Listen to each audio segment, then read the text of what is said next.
Wanted to start off. What? Oh, like that. Dominic, could you open us with prayer?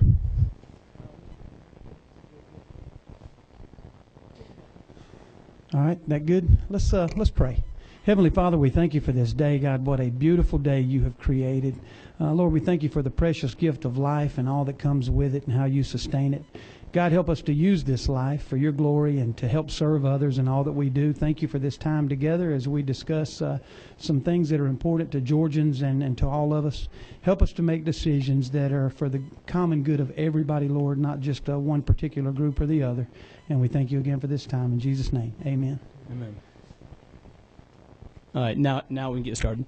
Wanted to start off a little bit. I had gone down the end of last month to FGA's summit. They had a conference on welfare fraud and a few other things. I just wanted to throw out some stuff that I had learned that kind of was eye-opening. First, did you know that nationally taxpayers spend $530 billion on Medicaid for 72 million people? You know, I mean, just think about the numbers. It's kind of like, okay, maybe just a little bit of fraud there. I mean, if you do the math there, you know, trying to match it up. Arkansas, 43,000 enrollees identified with out-of-state addresses.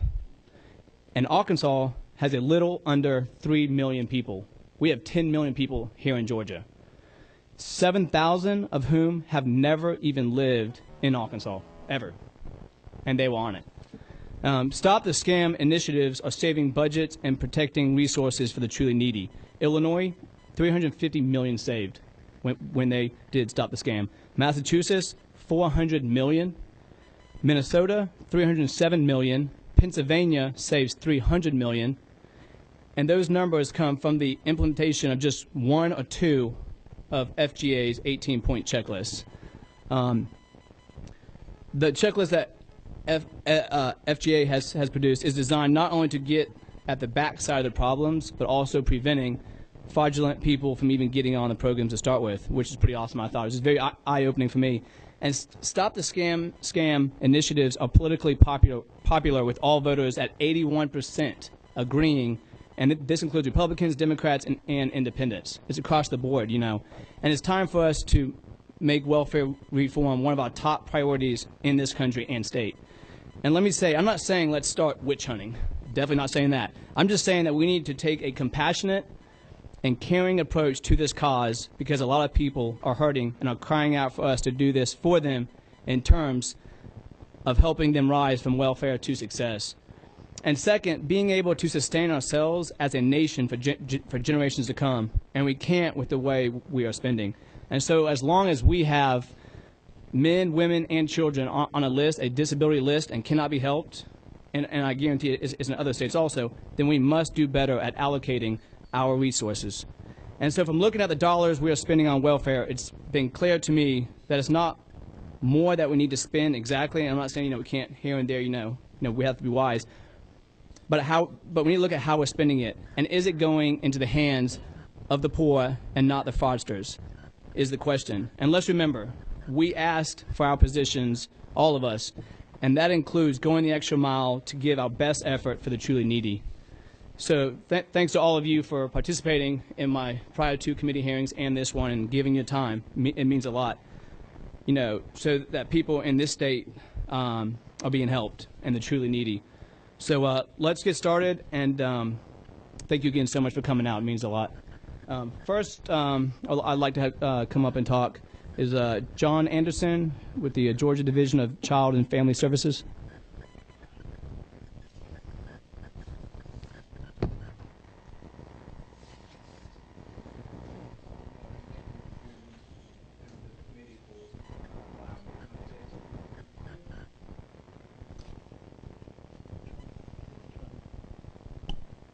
Is it supposed to be red?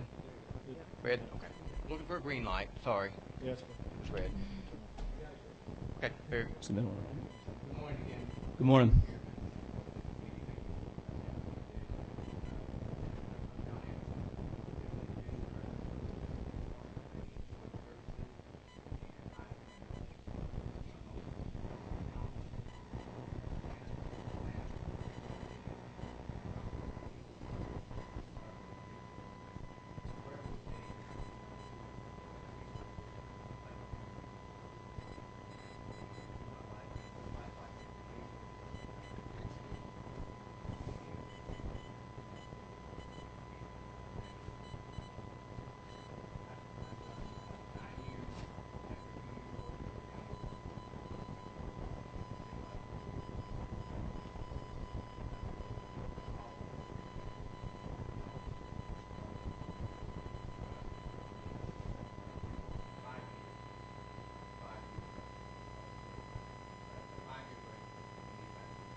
defects.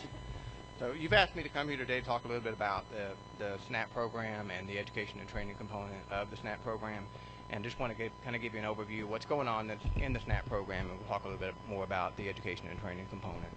So the SNAP program it's a federal program that allows people to get access to food stamp benefits to help them pay for the cost of healthy foods. Who in Georgia receives SNAP? About 72% of the food stamp recipients that we have in the state are families with young children, or children under the age of 18. 27% of the population are either elderly or disabled, and 40% of the entire population is employed or underemployed. On this slide, you'll see that we broke down sort of different ways of looking at the food stamp program and the household and the demographics there. You'll see that the average benefit amount for all households is $287, and as you go across, you can see the different variations of households that we've broken down for you. The maximum issuance and the income limits for the families, to give you a couple of examples. Yes, ma'am. Yes, monthly. The income limit for a household size of 1 is $1,200 a month, and the maximum benefit amount is $194.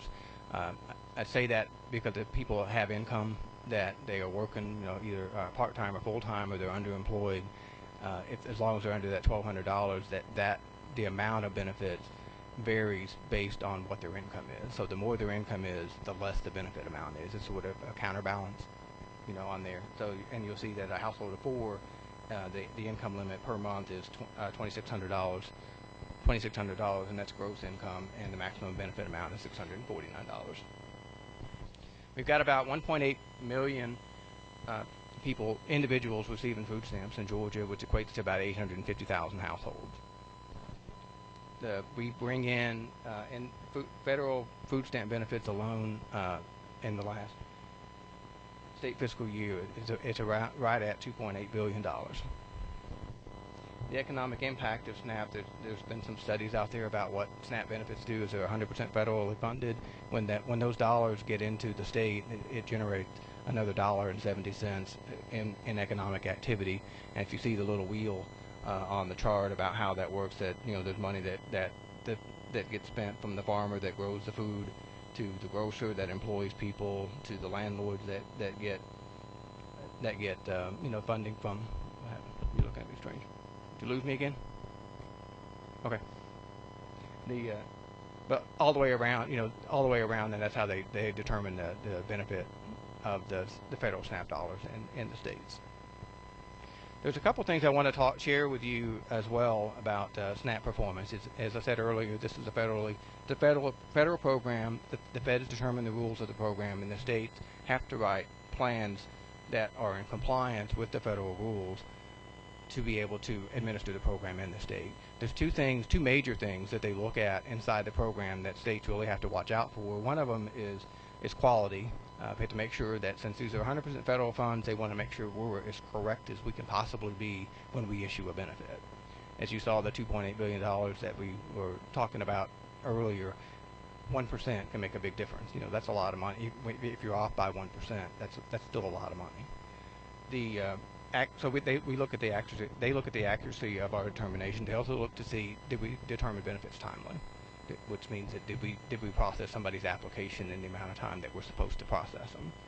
So in quality, digging down a little bit deeper, that the state has to employ a quality control unit, which we do have a quality control unit, and then the FNS has their own quality control unit who does subsamples of what our quality control unit does to make sure that we're actually reading and reviewing cases for quality the way that we're supposed to be reading them. They look at if the state is at 5% in errors, so according to the quality control sample, states get a warning letter that says your error rate is too high, you need to do something to get it down, and you enter into a corrective action plan.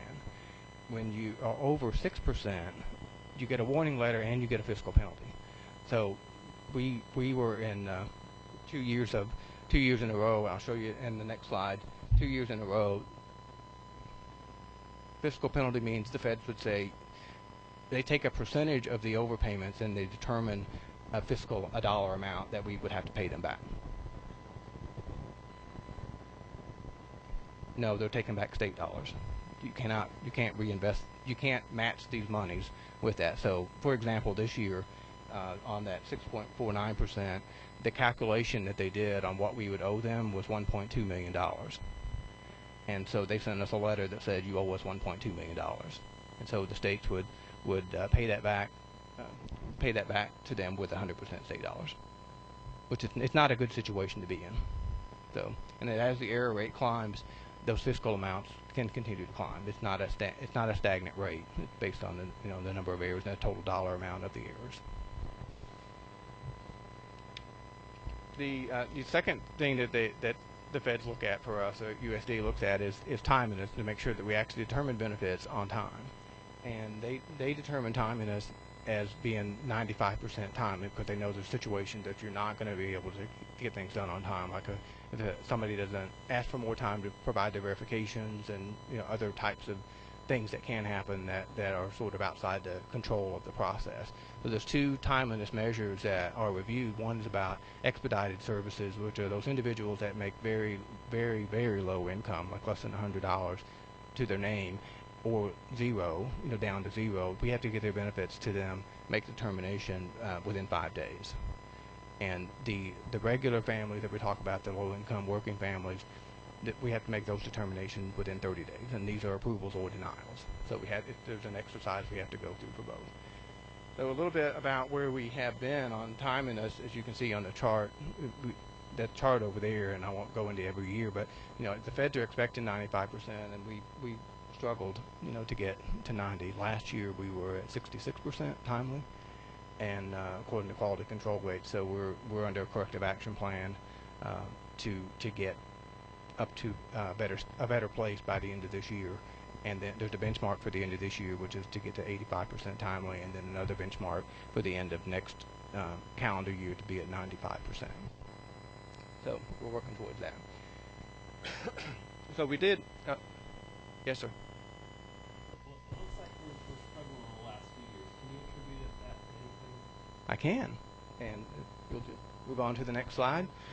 We can look at what we've looked at over the years. A lot of that has to do with how we staff the program, and as you know, in 2008, the country entered into the Great Recession, and since those years, all state agencies have been asked to reduce their staffing levels and reduce their budgets. And in DFACS, you can see what it's done. To DFACS, we went from an average caseload size of 357 per caseworker in 2007, and as of last year in 2015, we were at 904, and that's a lot, for somebody to do. So the more things people have to do, the less time they have to focus on that quality and that accuracy, because sometimes they're working on trying to get it out on time, but it may be wrong. We can't do that. We can't get it right and get it on time every time. So we try to make that balance. So that's what we're struggling to get through. In the SNAP program, we've got about 1,500 employees across the state that do it. DFACS OFI has around 2,400 individuals, and that includes all the other programs that we do as well. Right, those are just caseworkers. So the next thing is we're talking about staffing, about how we fund the program. The benefits are 100% federal. The administrative costs are shared equally between the state and the Fed. So whatever the state chips in is what the Feds will match it at 50%. We can talk a little bit now about the work program. I think that's what you're most interested in, but I thought it was important to make sure that you understood the current status of the overall program while we start looking at the work program. So the work program serves people that we call our ABODs, and these are able-bodied adults without children. And ABODs are one of 5 things. In that, if you'll see along the bottom chart there, they have to be an individual between the ages of 18 and 49. They have to be mentally and physically able to work. They have to have no dependent child in the household, and they're not responsible for an incapacitated household member, and they're not pregnant. if they meet the criteria of an ABOD, they either have to participate in work requirements, work and training activities, or they are restricted to receiving 3 months out of 36 months, and then they can't get it again until after that 36 month expires, unless they participate in the training and employment activities. So, just give you an example of what states must do to serve ABOD. And again, it's a federal program, and the feds kind of outline exactly what the states have to do. They tell the states what's required. The state decide how they are going to implement it. So the ABODs, what the state has to do, we have to provide employment and training services according to a state plan approved by the USDA. The programs can be categorized one of two ways. It's either a mandatory program or a voluntary program, and I'll go into details about that in just a few minutes. The USDA has this, for lack of a better term, earmarked amount of money that they have nationwide to do the education and training services. That they look at each state that's participating and how the state is participating in the program, and they divide that set bucket of money up among all the states that are using this. Georgia's share of this, and it's used towards admin funds, is $1.7 million. The states have to contribute 50% of the support services, and support services are those things such as providing transportation to and from training activity that helps them get employed. If they need manuals for some specific job specialty type, or if they need to get a CDL license, there's lots of different things that we look at, and if we determine those are allowable expenses, we reimburse the individual after they've paid for those expenses. The state share on that one, on the support services cost right now, is $102,000 a year. So we're running the program right now at $102,000 a year on the state side. ABODs make up about 7% of our total SNAP population. There's 126,000 ABODs that we're currently serving across the state. The average monthly benefit for an ABOD is about $194, and again, it all varies between the if they're working part-time, if there's income coming in, then we reduce that amount of income. If people are giving them money, then we reduce that amount of income. We reduce their benefit amount by what's coming into their household. The ABOD program the ABODs must participate in an approved education and training program, or demonstrate that they're working 20 hours a week. And to kind of give you an idea how this particular works, if we talked earlier about eligibility staff, and this is kind of an odd thing about the program, since it's both administered by the Food and Nutrition, the rules are set by the Food and Nutrition Service. You have eligibility staff who actually make eligibility determinations, and those are funded at 50-50. And then you have the education and training staff, which right now we use at 100% federal funds, but you can't use your education and training staff to pay for eligibility staff, and you can't use your eligibility staff stuff to pay for the education and training at the 100% level. So it's kind of it's a weird mix, but we have been under a statewide waiver not to run the program since the economy went into a Great Recession in 2009. We haven't actually actively run a program statewide. We haven't ever run it statewide ever, but we've always run it based on the grant that we get from the feds, because it doesn't require state contribution on the actual employment of that. I mean, the state has a minimal contribution when it comes to the support services. Effective January 1st, we will be reopening the program according to the plan that we've set out by and got approved by FNS. So when you're looking at an ABOD program, you have to take several things into consideration. One, you're looking at the unemployment rate in the counties. Are there plentiful jobs in that particular community or those particular counties, and are there enough people that we know about in the program to make it cost effective? It's kind of how DFACS looks at it. We don't want to employ a full-time individual. I have a quick question. Since Georgia has waived the work requirements in 157 counties, what's being done with the 1.7 million that the federal fund. I mean that the federal government has given our state. Like We'll what are be we doing using- with it? Yeah, the Yeah, 1.7. we'll be using that money effective January to employ education and training staff. Okay. So right now we're in the process of getting all of our staff hired and trained and ready to run the program on January 1st. Okay. And again, we use the 1.7 million as admin dollars, so we use that for our education and training staff.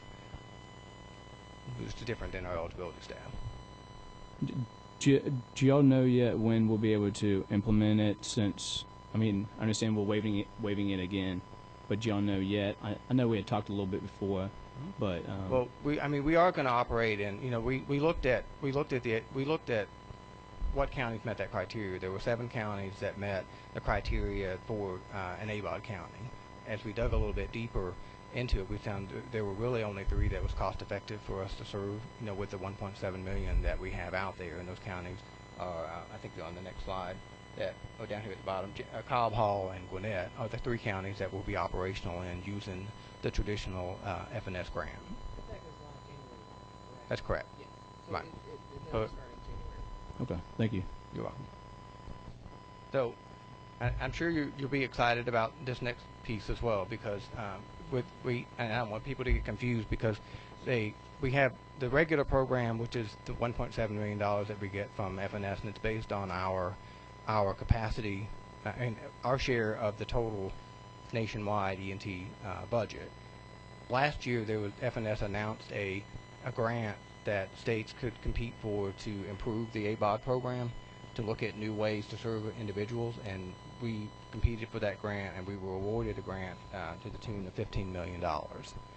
That's going to allow us to expand, and that one's also starting in January. A lot of those funds are going to be shared with the Department of Labor and the local workforce investment agencies to provide direct training services. Right now we're in the process of gathering all the partners we need to do this. An example is that we'll be using Gwinnett Tech has a lot of trainings that they offer for specialized vocational services like welding and car repair, those types of things. And we want to make sure that we're building a program that when we get somebody through that training, we did the investment of getting an individual through the training, that they actually become employed and stay employed, and they don't come back on the program. So the counties, if you'll see the map right here, so that's going to, using this grant fund, and this is a 3-year grant, using the grant fund in addition to our regular 1.7 million that we run through the normal program, we'll be able to serve 12 counties statewide, and we highlighted the 3 in red that are the traditional counties. Yes, ma'am. Let me reiterate. Of the, is that, do you have a particular number of the ABOTs that are receiving benefits now that we didn't cover by this program? We do have it. I don't have it with me. Right. We know how many are in each county. Okay. Oh, we. Oh, okay. I was just wondering kind of, because that seems like a broad net. I know it's very population. Yeah, here it is. We're 36,000 it's on slide number 29. Slide 29 on the last page, second to the last page. So we'll be serving 36,000 ABODs effective January. So roughly maybe, what is that,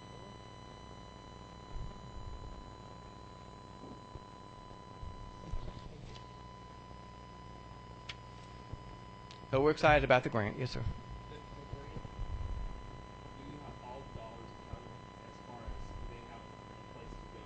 Are they all named, or is there still some creative money in there as far as do they have a slot for each dollar?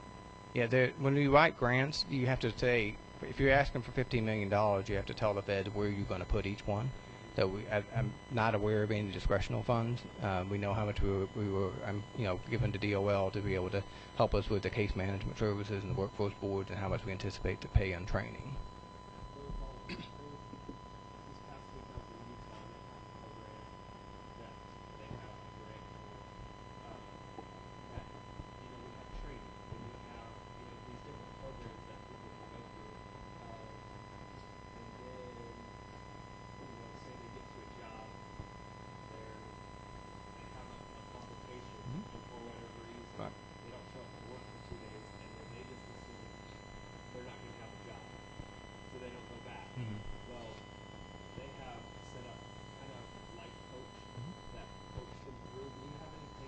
We do, and we also have experience with that in our TANF program.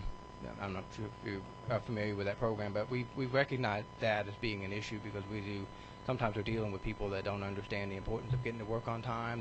They have some social skills that they don't like to be told what to do when they're going to work. So we have coaches that work along with them to help prepare them for employment, and also while they're employed, and we're also watching them during a certain time period. We're helping them with any issues that they might have during that period. We also go and talk to the employers to say how's this client doing, to see how we can bridge the gap between all the services that might be needed for them.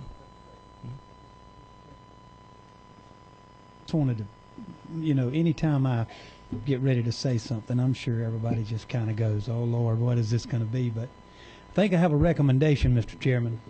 Just sitting here listening, you get to talking about grants and maximizing federal dollars. It almost seems like our agencies make some sort of an attempt by putting the word federal dollars in there to encourage taxpayers to somehow think that that's not their dollars. We almost ought to require our agencies to only put tax dollars on there and not identify it as local, state, and federal. Because regardless of what kind of grant it is, or regardless of whether it's federally money handed down, it's paid in by the same man or woman, hard-working person. And so not just in your presentation, but in most of them that I've seen, they're pretty quick to identify for you where that money's coming from as almost an attempt to say, well, those aren't state dollars, those are federal dollars. And so that's just my little rant, And I can respond quickly, briefly to that, is in the sense that generally when the agencies come to present to the legislature and to committees like this, we try to make it clear where the dollars are coming from. I understand certainly what you're saying, but I know a lot of times the people that are in your positions are concerned about how much we're spending at the local level first, which is the state dollars that we're looking at. I understand totally what you're saying on the federal dollars. They go out there. So I agree. So between the two programs, we looked at the two different ways we can look at the program. So thinking, where we stand, with the regular grant and with the new grant that we have from FNS, as we look to redesign the program moving forward. Again, remember we have to look at it we have options of how we design the program. One is to develop a mandatory program, and the other one is to do a voluntary program.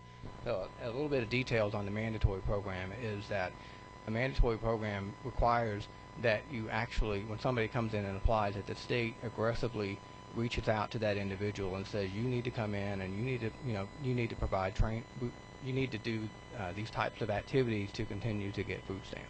It's a very intensive work, and you have to have people that are available in every county that anybody might apply. So that we've looked at the time associated with that. We've also, remember earlier we talked the difference between the education and training staff and the eligibility staff and the support services, and we've kind of pulled all those together for you in this particular presentation. And our estimates are to run a mandatory program statewide would be about a $40 million state funds contribution. The voluntary program is another way of looking at the program as well, is that they still have the same requirements, the individual does, but the state, when they make an application for benefits, the state will send a letter to the individual to say, you are required to participate in this program, but you have to contact us and let us know if you want to participate in the program. Otherwise, you're only going to get the 3 and the 36 months. That is a little less time intensive, for the state and on the staff, but as you would have, if you go statewide, we don't have enough money in the current tax dollars that we get to be able to expand that out. So that one is the cost of that one was about $3.7 million. We think we would need about 42 additional full-time equivalent staff, and I say full-time equivalent because in some staff would be 100% dedicated to the program, but when you get to the supervisory level, that supervisor may supervise multiple programs. They may look at the E&T program, they may supervise Medicaid, they may supervise the TANF program as well. So we kind of split their cost up based on what they actually do. So and the USDA must approve either program, however we decide to do it. So we did a quick cost comparison for you here in this one. And the ABOD, if you look at the current program plus the grant, we'd be serving 36,000 individuals across those 12 counties. And our current tax contribution is $102,000 at the state level, which equates to about $2.80 per individual that we would serve there. The mandatory program, we'd be looking at serving all of the ABOD statewide with a $40 million contribution, and that cost is about $317 per person. And the voluntary program, again, it's all counties, $3.7 million per year to a cost of about $30 per person. So the agency's plan of action moving forward, again, the agency's been very interested in getting people to work through our efforts with the TANF program and wanting to expand this into the SNAP program as well, knowing what guidelines we have to follow through the FNS rules, that we want to continue to utilize the grant period, the $15 million grant, to look at best practices and determine how we should proceed forward on developing a program that's more robust than what we have operated in the past. There's a couple of things that we're also looking at in that same time period. There's a few things that DFACS needs to work on as we move forward. One is that we have a new eligibility system that's coming up, that's slated to be implemented next year, starting in May, and the pilot, and then by October 1st will be statewide. That system will be much more intuitive than the systems that we have now, that will help us. We feel like it's going to help us catch a lot more fraud. It's going to help us with processing eligibility. The system will do a little bit more for us now, because we're having to do, even though we have an electronic system, a lot of what we do to get into that system is manual, so that'll take a lot of manual work off of the staff, so they'll be able to do more automation. I'll give you an example of what types of fraud tools are in the system. The system will routinely scan upon application and routinely scan as well to see how many people do we have that are receiving benefits that have the same phone number. Those are things that right now we can only get it after the fact because our system doesn't do it. So we scan for those things. How many people have the same email address? How many people are receiving at the same address? Those types of things, and we can put security checks in place at the point of application and the point of renewal to say, stop, there's too many phone numbers at this address, you need to figure out what's going on. And the system in the background, after the eligibility worker finishes, if they don't find anything that's wrong with it, system in the background is going to continually scan for high-profile, high-risk individuals that are on the program, and will make an automatic referral to our fraud departments across not only DHS but DCH and DCAL and Public Health as well. They'll also be using some of the analytics too from those other agencies to try to cross-reference things to see if there's mismatches in what's going on. Another nice thing about the system is that we'll all be using the same data. So you don't have an individual that walks into DFACS and says, I make no income, and then they walk into the public health department and they say, I make $2,000 a month, and then they walk into another agency and say something else. The system will collect all that information, and we'll be able to see what was reported and how we verified it, so that we don't have mismatches in what the client's telling us across the multiple programs. We think that's going to be a huge help as well, to be able to get that level of data sharing. So that's coming up next month. It's we aren't making any changes to our current systems. Those are slated to be sunsetted in less than a year.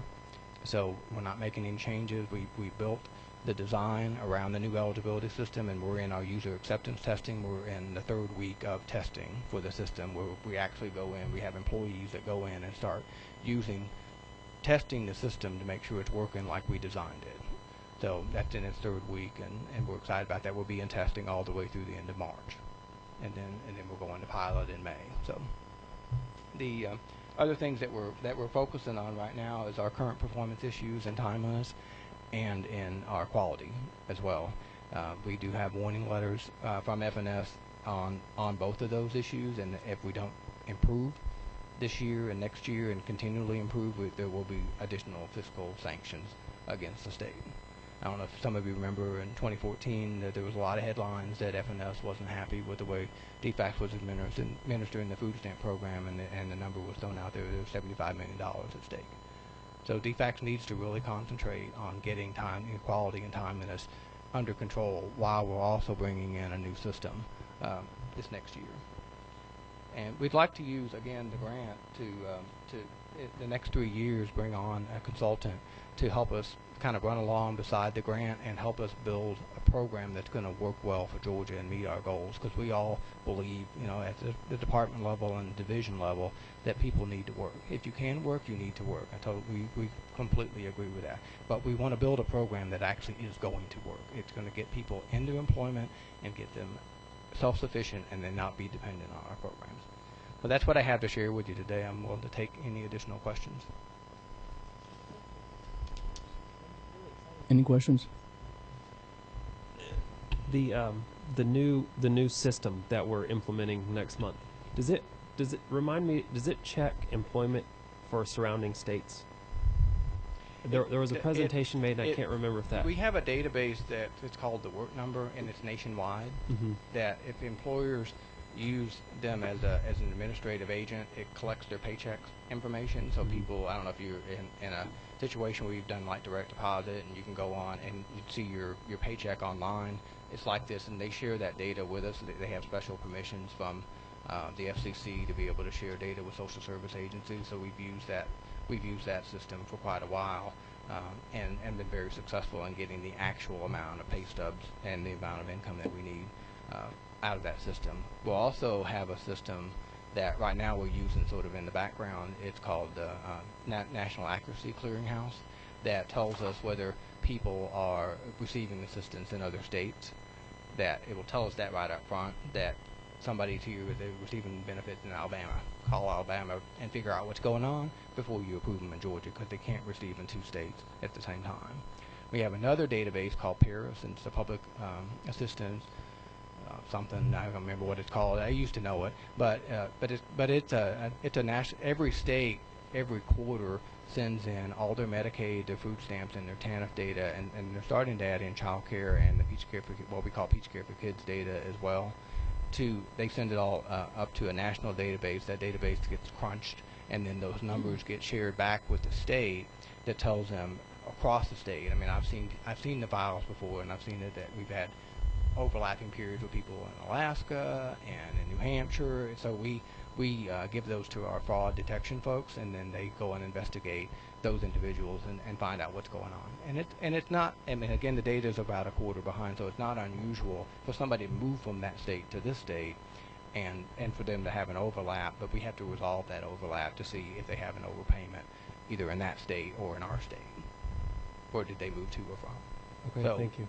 yeah, so we're excited about that. I mean, those are some tools that we have now that will be more intuitive in the system, and it'll be more upfront with the worker and won't be so much on the back end. Okay.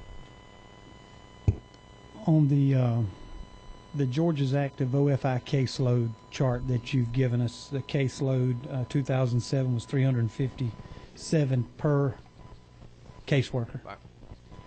2015 is 904. That's correct. Now, I have to admit that numbers is not my strong point. But where is the magic number that it costs us more to employ caseworkers than it does the penalty that we would possibly incur by them not working as hard as they can possibly work? There's a couple of different ways I can go with this. It is amazing to me how when a constituent calls me and I make a call, am I right?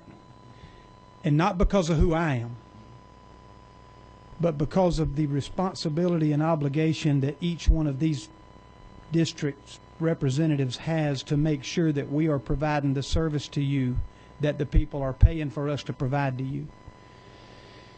So again, where is that number? Or do you think it would be possible to find that magic number of cases or per caseworker? How low do we let them get? How do we let them? Is 400 the number? Is 500 the number? Are they working as hard as they can work and serving the people in a timely manner? And I don't want to get into micromanaging what these caseworkers do on a day-to-day basis, but maybe we do. Somebody should be able to tell us what the magic number of cases per caseworker is, so that we have a standard and a target to shoot for. And at what point are we better off just paying the penalty and making sure they're doing their very best? Does that, you follow me? Right. And Well, so, and I know you don't like to hear this, but that's when the state and the federal dollar contributions come in.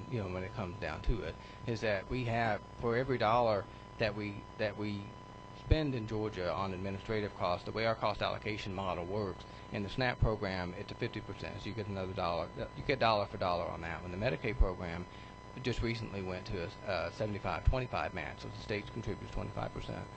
And the feds reimburse at 75%, which takes our total cost allocation model to about a 40-60 split. So I hear what you're saying, but when you lose a federal, the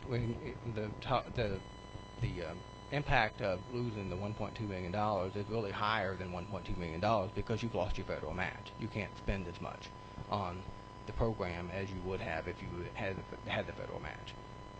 So, do you think there's a way to set a number? If I'm a director and I own a business and I say, all right, Dominic, you're going to do 400 or 500 or 600. Yeah, we've struggled with that for years, and I've been with the state since '92, and that's been something that we've looked at for a long time, trying to get to something. But you have to understand as you get through that, they're not all cookie cutter families. I mean, you got complicated situations to go on families.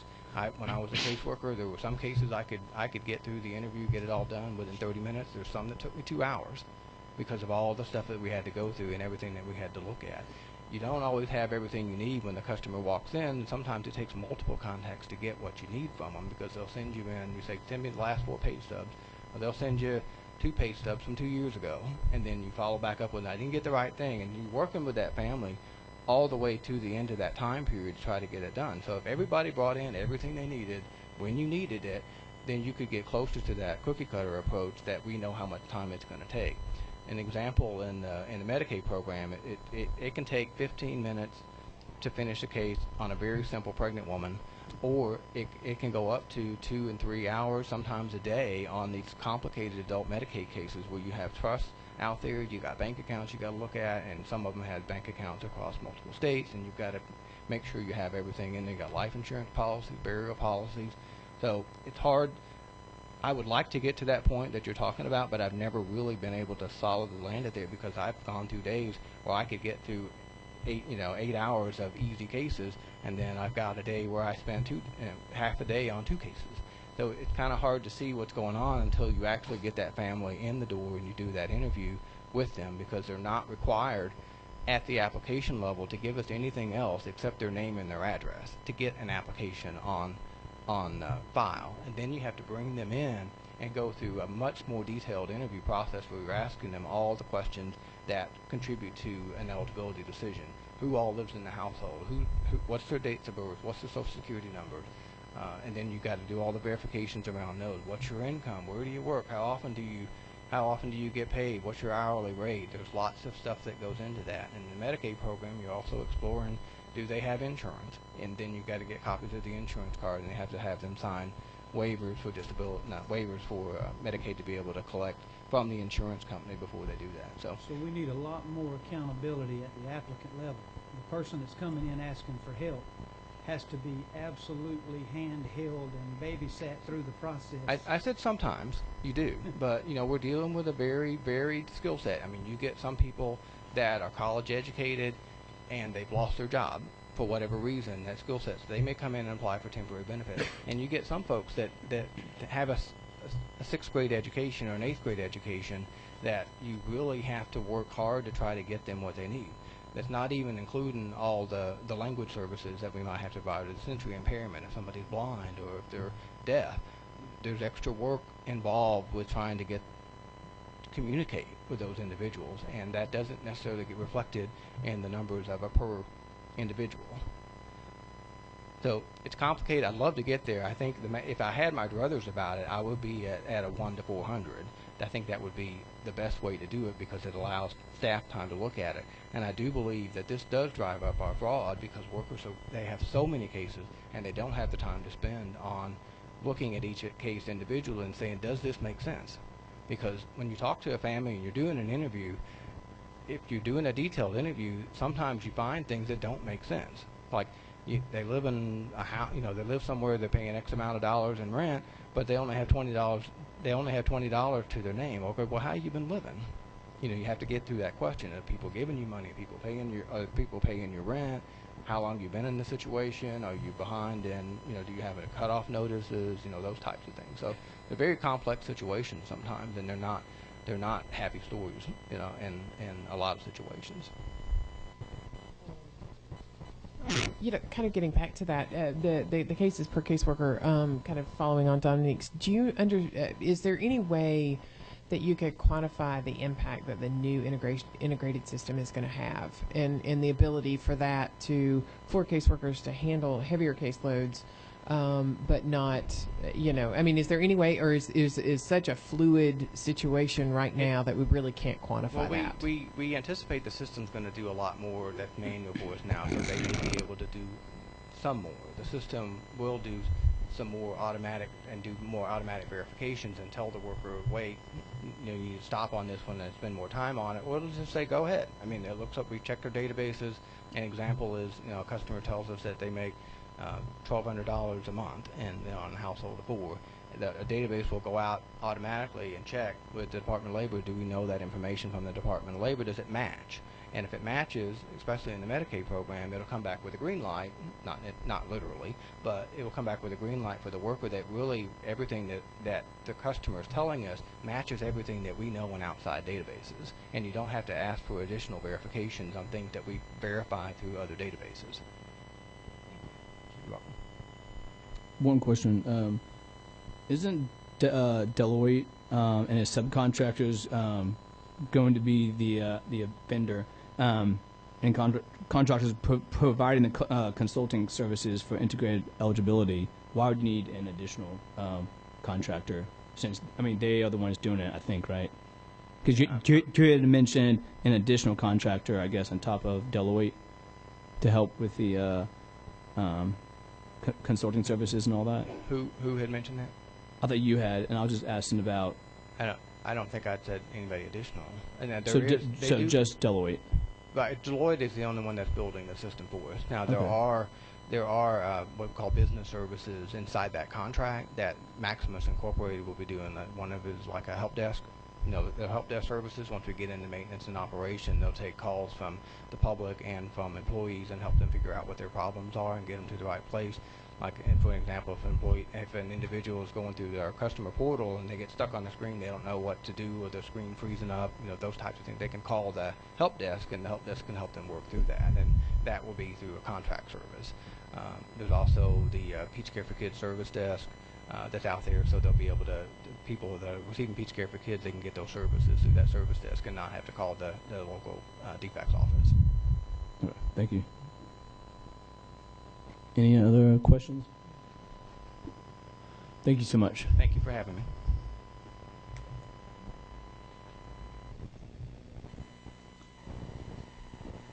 I think one thing that just kind of jumps out at me a little bit, just as we keep looking at the able-bodied adults, is the food stamp program skyrocketed from around 1 million in 2000 to 2008. They had around that to 4.9 million.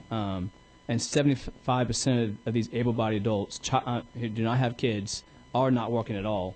So it's definitely, I understand, even here in Georgia, maybe, here kind of why we are waiving the requirements, but it just seems like it's just climbing more and more and more. And these are people who do not have kids. They can move around more. They can chase after jobs. They don't have to stay in one place at all. They don't. These are childless adults. Ones who are childless adults, yeah. So I just think that we need to be chasing after this, and I want to be compassionate and caring, but something's going on. It's just climbing, and these are childless. I understand that they have kids. I understand that's way more difficult. You got to move the kids to chase after jobs.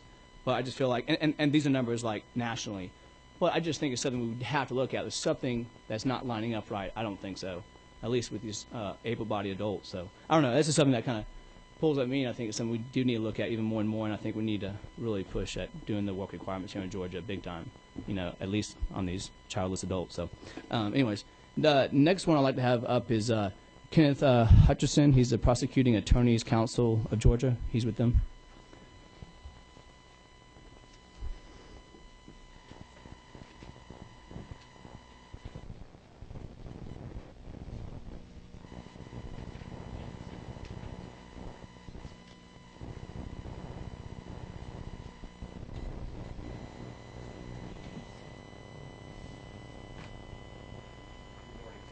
Good morning. My name is Kenneth Hutchison. I'm a staff for a resource prosecutor with Prosecuting Attorneys Georgia. My position there was to come in and handle the new welfare fraud prosecution program that they were bringing back at the summer in 2012.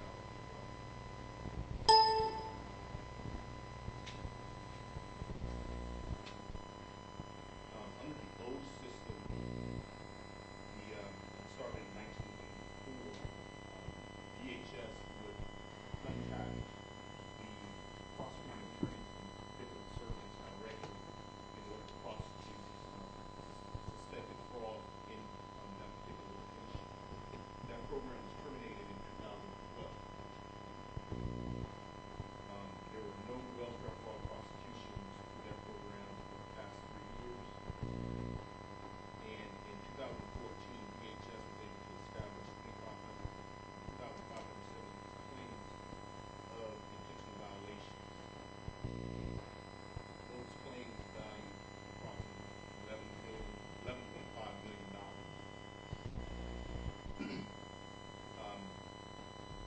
They brought me in to help establish the new system of suspected welfare fraud, which is strictly deals with the SNAP program, the food stamp program. And what would happen is DHS investigators would forward their file to PAC electronically. That file would contain all the necessary documents for prosecution at the time of transmission to us. I was brought in to basically review those files to determine whether or not there was a legitimate fraud case that could be prosecuted here in the state of Georgia. And once I made that determination, I would notify DHS within 10 days of the receipt of that file. If I do not recommend prosecution, I would then send those cases back to DHS, and those files would be handled administratively. And that would be done if something was missing or if the evidence was insufficient to prosecute the particular case.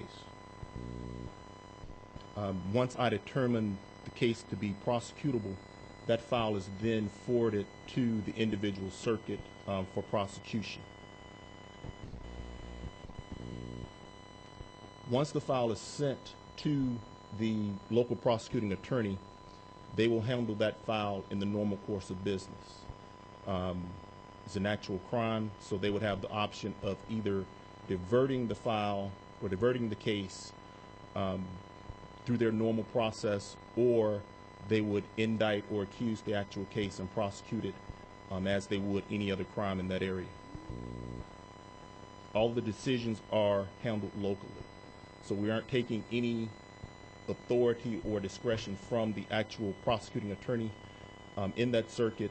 All those decisions are made by them, and we're just reviewing the files on the front end.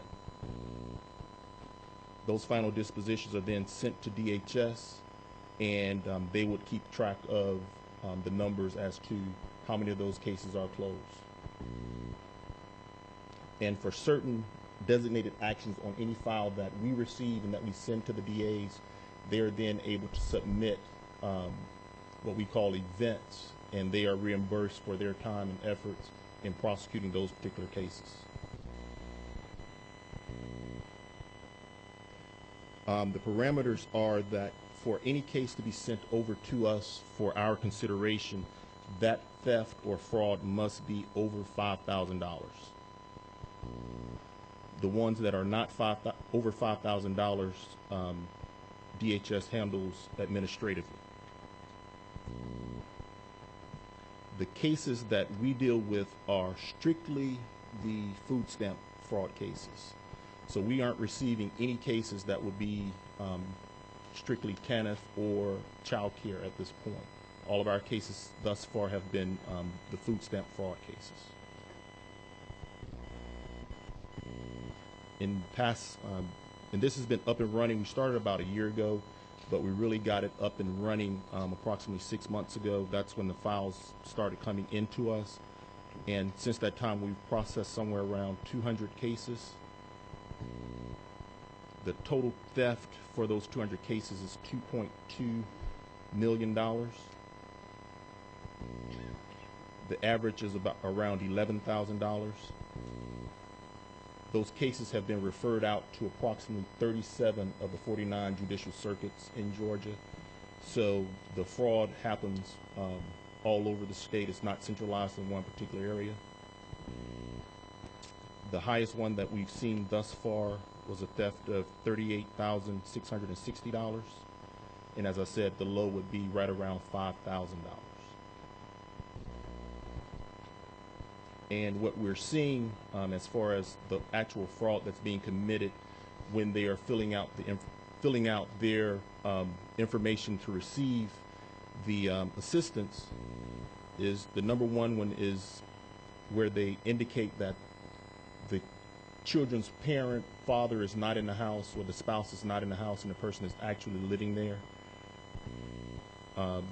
There's some where the recipient actually is a convicted felon with some type of drugs. Some of those include possession with intent to distribute cocaine or methamphetamine.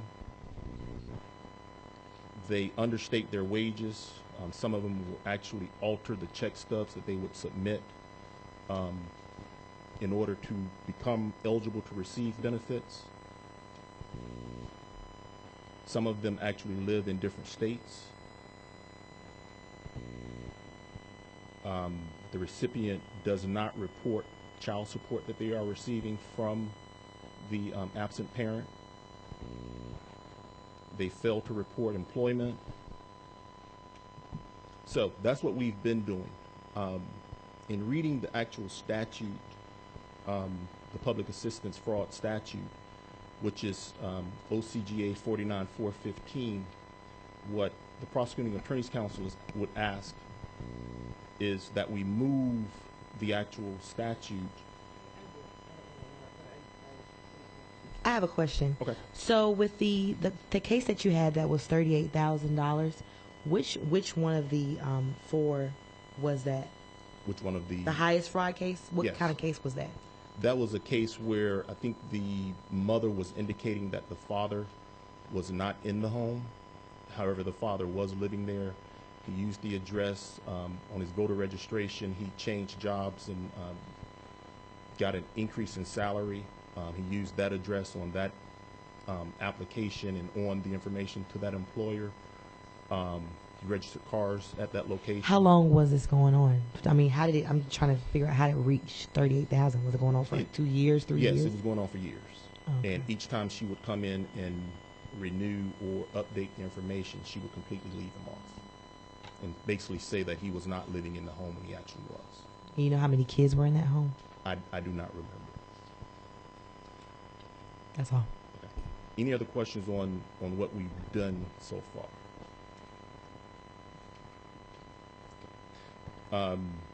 Like I said, what we would ask is that the actual statute be moved to Title 16, where all of the other crimes are listed, and be put in Section 8, which would be offenses involving theft, or in Chapter 9, which is the forgery and fraudulent practices under Title 16.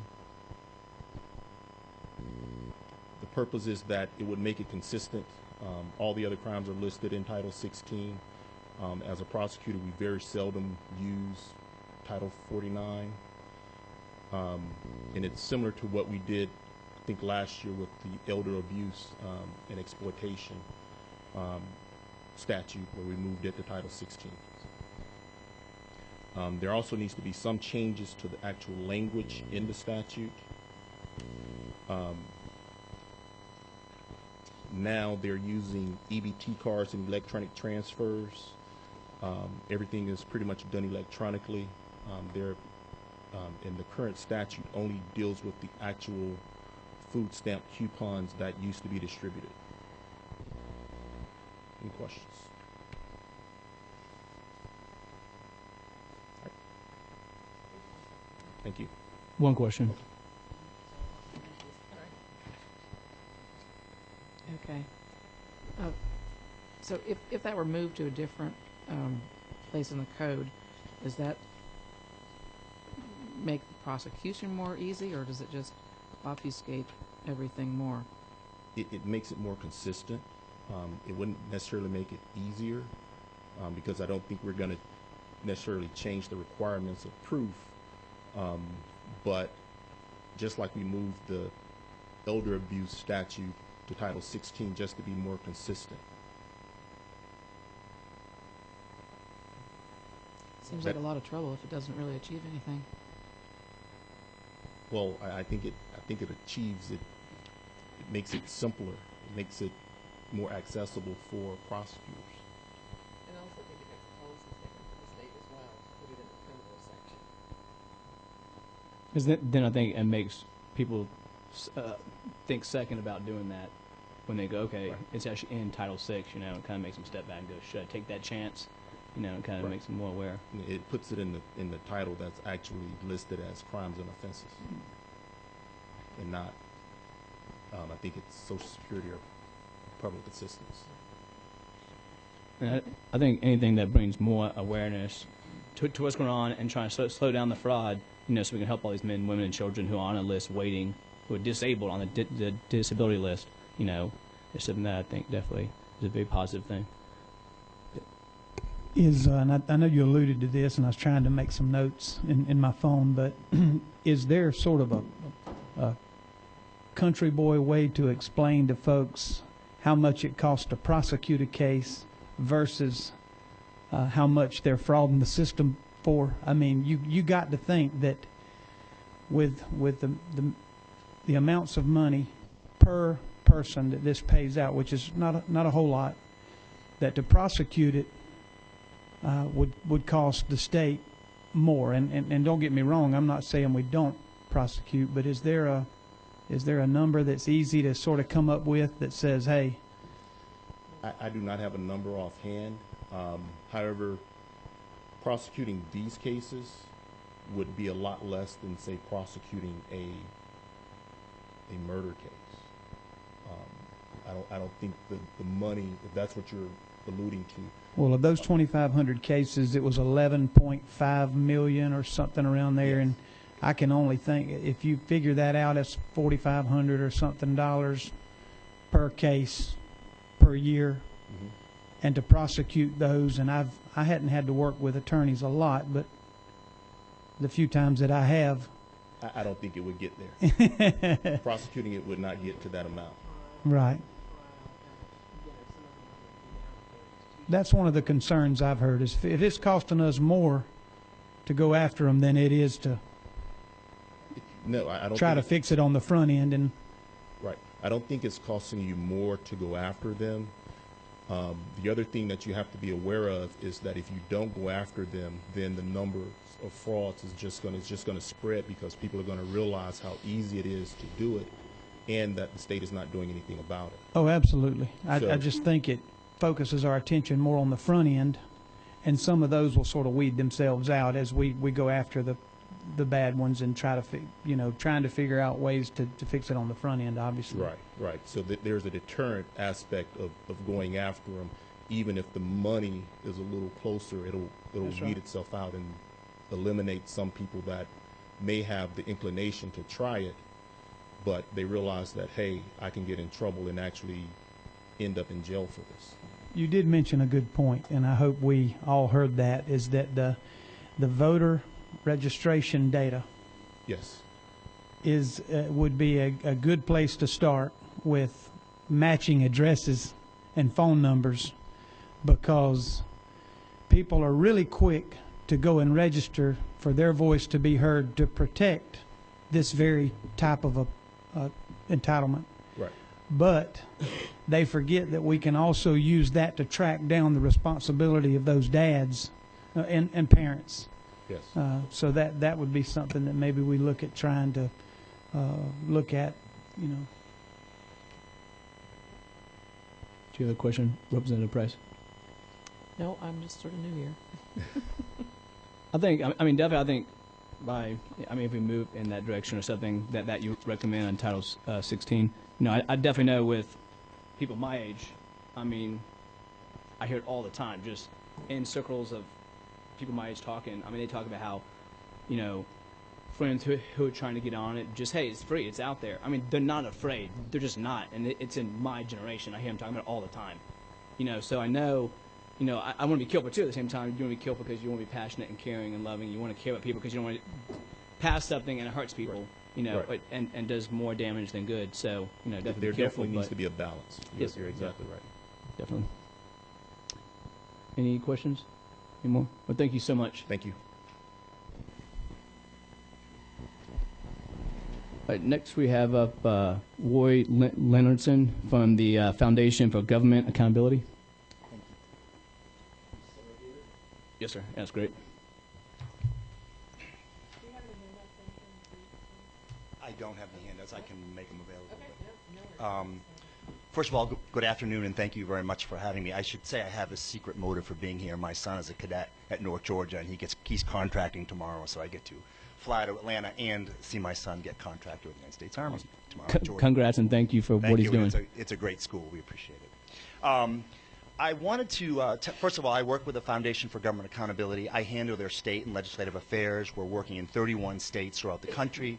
I'm originally from Maine. I live in Florida now. I was the chief of staff in the Senate in Maine before working with these folks to focus on social welfare issues.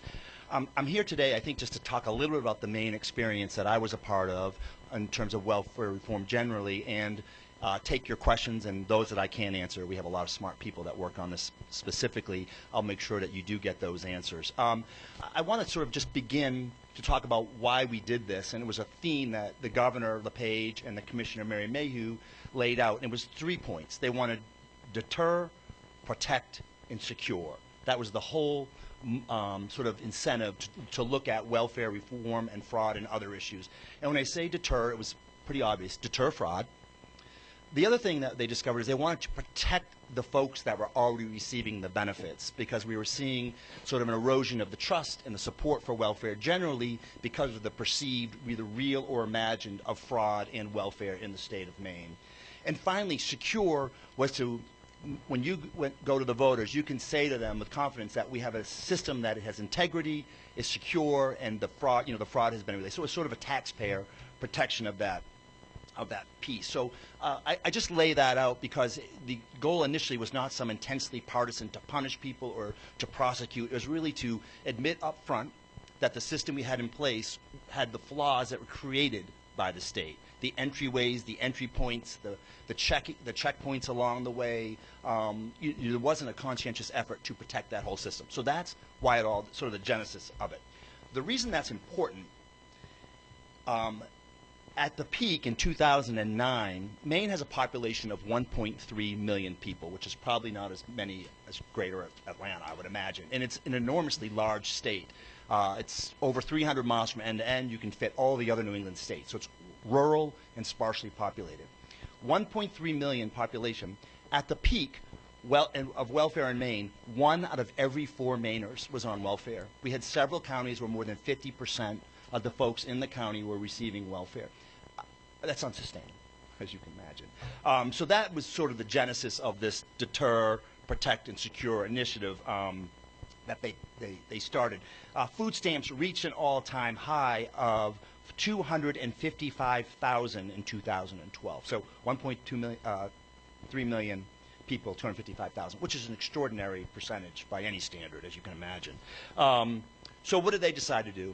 They were going to focus on fraud first, look at time limits, work requirements, and generally take the sort of the approach with the federal government and exert as many rights as they felt that they had. So the feds had a lot of pushback, and they pushed back at the same time. So that's where that came from, and that was the initial thing. Let me just talk a little bit about the number of folks. We had, of the over 79,000 had the folks on food stamps had been on it for more than 7 years. So it was a fairly long-term benefit. It wasn't a hand up or to help the truly needy. So Maine set off on this path with the fraud piece. They developed a system. They took the data and the integrity of the data and began to look at ways that they could look at this data. Very simply, it started off with the obvious. When someone swipes an EBT card, where did that swipe happen? Well, Mainers used EBT cards for $3.5 million swipes in Florida in 2011 alone. Maine and Florida are not close. And hundreds of thousands just at Disney World alone in 2011 of your EBT benefit at Disney World. That's sort of the beginning of sort of discovering this. 13,000 Maine EBT transactions were in Brooklyn and the Bronx, some other areas. And the more that they did this, the more they realized they had thousands of people who had never swiped an EBT card in the state of Maine that had these EBT cards. Now, there was two ways to approach this. One is to admit that the state is at fault here. They allowed this system to go on.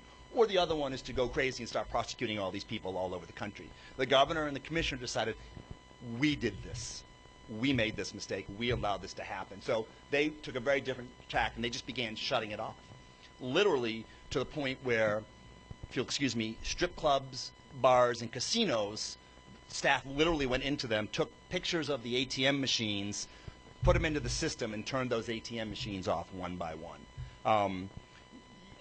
I won't go into all the details, but you can imagine hundreds of thousands of dollars were being spent in those establishments.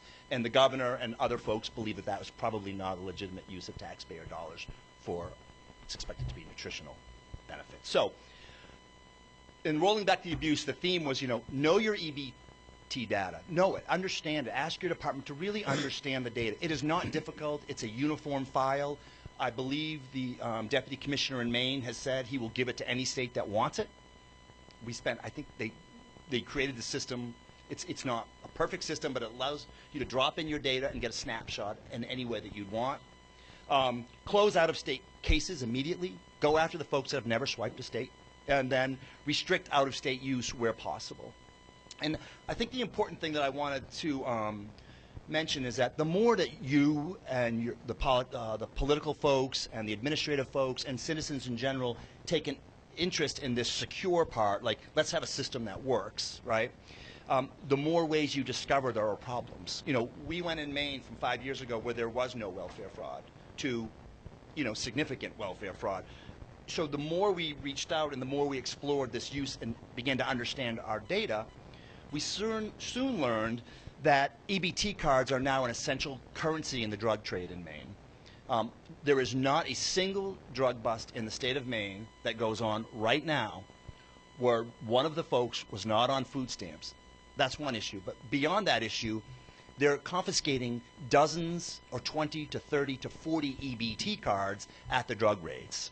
So, when you sit in the traditional table where you see the drugs on the table or the cash on the table, well, in Maine, you can look it up, Google it in the newspaper, you'll see drugs on the table, cash on the table, and stacks of EBT cards. Okay, because they're confiscating those. Those are charged up every month. That's it's a currency. So that was something that was completely sort of discovered as they began to care about fraud and detect fraud. So the one thing I would say to policymakers is first establish that you care how this is used. And let the folks, let your police, let your administrative folks, let legislators, let citizens help guide you on what that policy would be. I wouldn't recommend saying you must look at these things. I would set the standard of we don't want fraud and let people discover what the fraud is.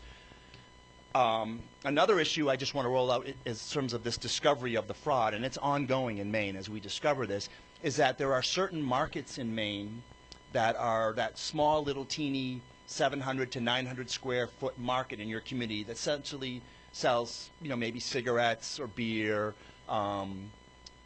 small chips, soda, that kind of stuff. We have places that are these 900 square foot shops, and when I say places, more than a dozen that I could show you pictures of because we're doing Google Maps and trying to tie the data, that spend hundreds of thousands of dollars in EBT transactions.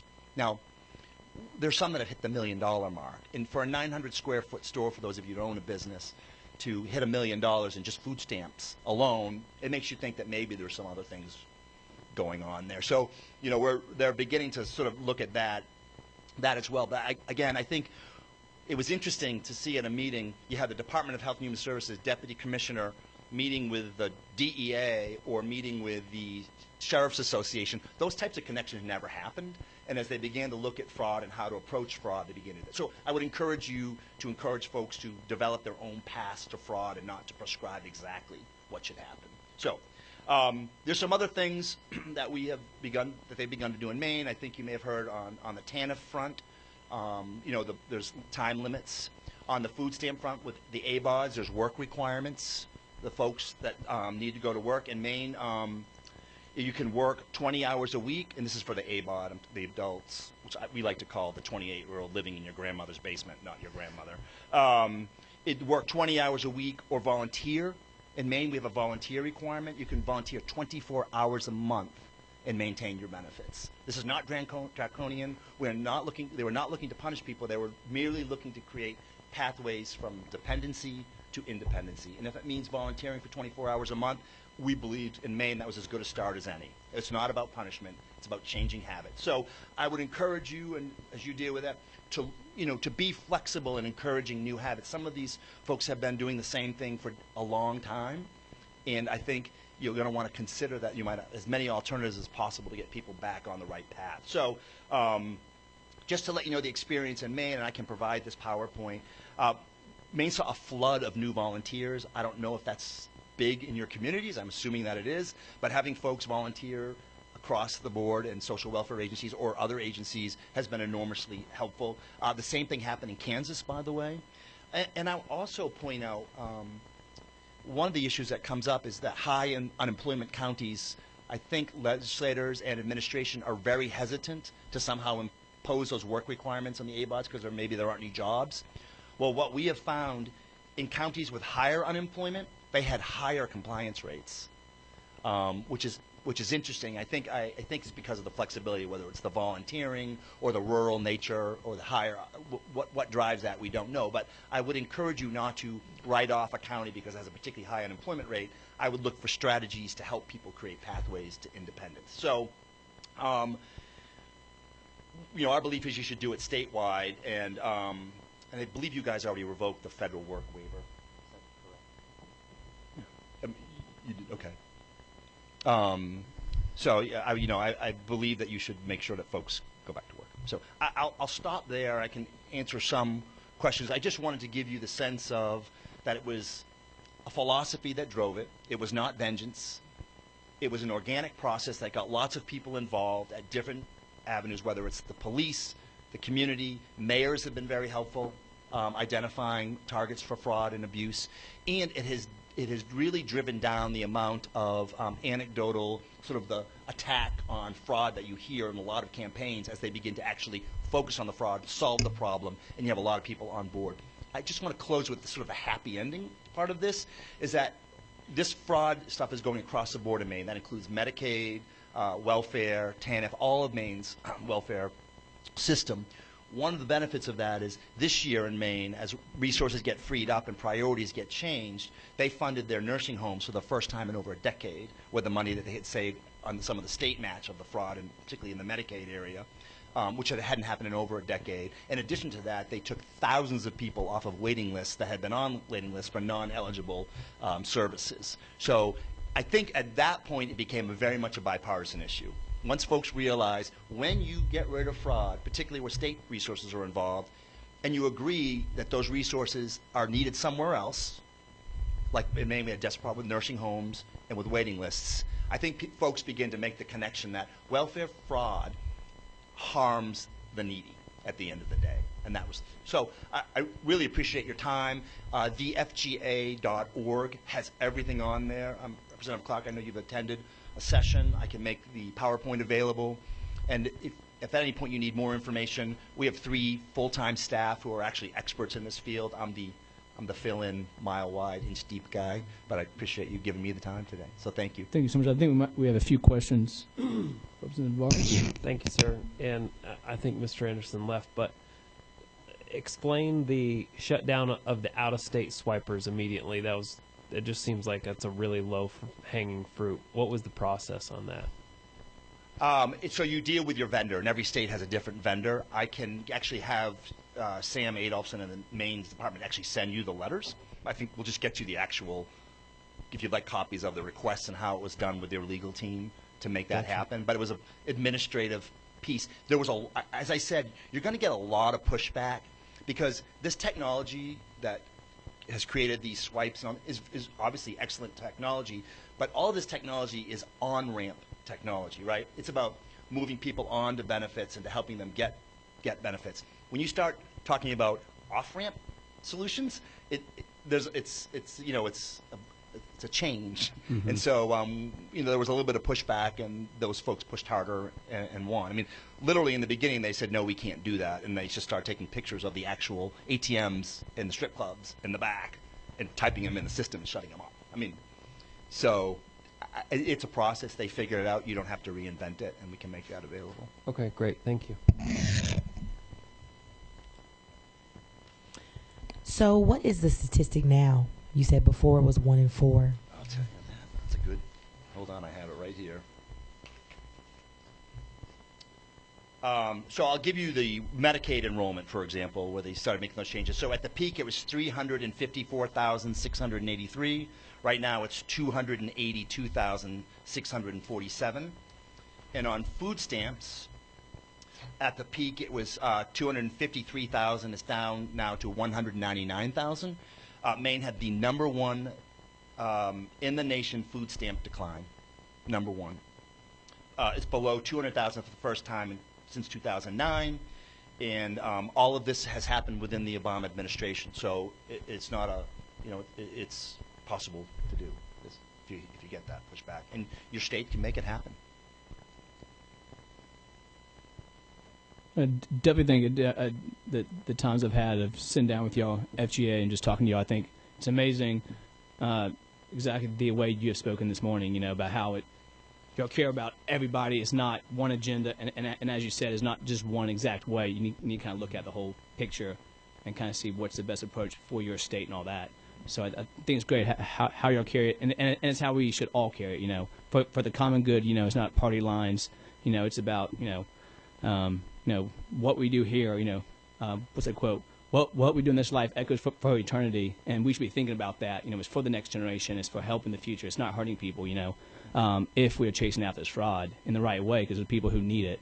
So I think it's amazing of how y'all come across, and it's how we all should come across. It's for the common good. I would just add that you're the only state right now having this study, so this is very important to FGA.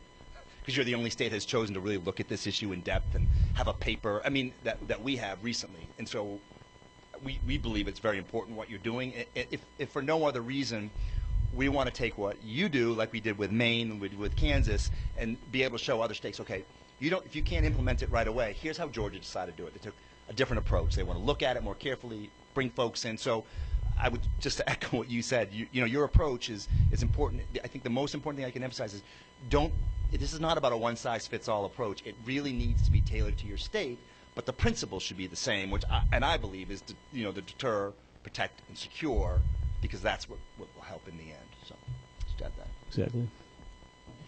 You may not be able to answer this, Mr. Good Hutcherson. Yeah, but Mr. Hutcherson may be able to help us. What you mentioned about when they would do a drug raid or something, and they would find drugs, cash, and EBT cards. Is there currently in Maine that you know of, if you find those EBT cards, obviously you can track those back to an individual who receives them. Is it just an automatic cutoff? You're done. You don't come back to us. That almost seems like you say, like a low hanging fruit, where if you and I don't know what they try to say if, well, somebody stole my card or whatever they do, but are you aware of anything that Maine does when somebody finds a card? Well, I can tell you two things, and I'll certainly defer to administration because, how you choose to enforce things may be different here, but two important things. We have folks that have asked for as many as 25 replacement cards in 1 year, and that never signaled anything to anyone. We think that was probably a decision point. And again, going back to the government pages, this is not about a revenge. This is about owning what we created and fixing it. And so we now believe that probably if you've earned, 20, 30 new EBT cards in a year, that there might be something else going on that we should have the conversation. So that's one way they do it. As far as the shut off, I'm sure they follow the administrative procedure just to be safe. I'm sure there's some kind of letter, it's written, and it gets shut off. Knowing some of the guys that work in there, I'm sure they would turn it off immediately and then apologize after, but I can't say for sure how it has to be legally handled. I will say one very important thing in Maine, as we were one of the states that required photos not required, gave us an option, the volunteer, to put your photo on an EBT card. Lots of people took advantage of it, particularly older folks, young mothers, a lot of folks who wanted the protection of having their EBT card with their picture, just like you would have with your debit card. I would you may get some pushback, but you can do it under federal law. I would strongly encourage you to look at that. You're going to get told it's too expensive. You're going to get a lot of stuff. We can provide you what it really costs in the state of Maine and tell you why we thought it was a good idea in Maine. But more importantly, guess what EBT card has never appeared at a drug raid? Photo. The photo EBT card. So there's something to think about. Now that's so far. There could be one this weekend that has the picture on it. But I'm just telling you, photo EBT cards aren't at the drug raids. So, and now, if you don't want your photo, that raises questions. I'm not sure you can do that, but I'm just saying it's something to think about. Yeah, definitely. Thank you so much. Thanks. Appreciate it. Think also, definitely at the same time, as we're looking at this, it's easy to kind of, or any of us, I mean, definitely even myself, have this, and not just in this committee, but just anything in life. Like it's easy to all of a sudden go, okay, put a wall up, hold on, fingers are being pointed, and I don't want to look bad, but I think I was raised and I'm always working at it, but if there is a point where we go, you know what?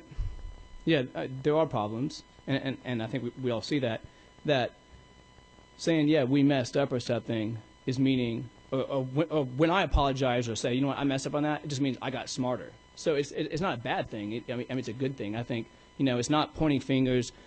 I mean, I know it's a tough job in this state and all of the nation with welfare and anything. I mean, it's very complicated. It's tough. But I think, we have some moving in that direction, or we just can keep adding and adding and adding on to spending money and fraud and all that, and it's never going to go back, And I think, as we move forward, if we see, more fraud in this department or in this section, it's not saying those, people who are running are bad at all. I think, it's a tough thing, but it's time to look at what's the best route to go. And if something we're doing wrong, let's fix it, and definitely don't want any fingers being pointed at saying somebody's horrible, bad, corrupt. I'm not trying to say that. I'm just saying we just need to fix the system so it's running more smoothly, And it just means if we do that, we just got smarter as a community and as a state, and we are helping out the future generation. So, next we have up is Wayne Drummond.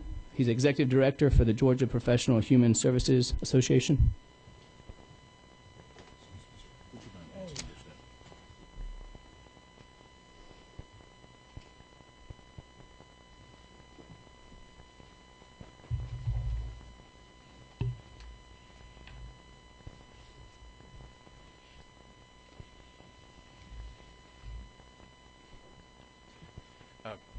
Mr. Chairman, members of the committee, I want to thank you for the privilege of being here.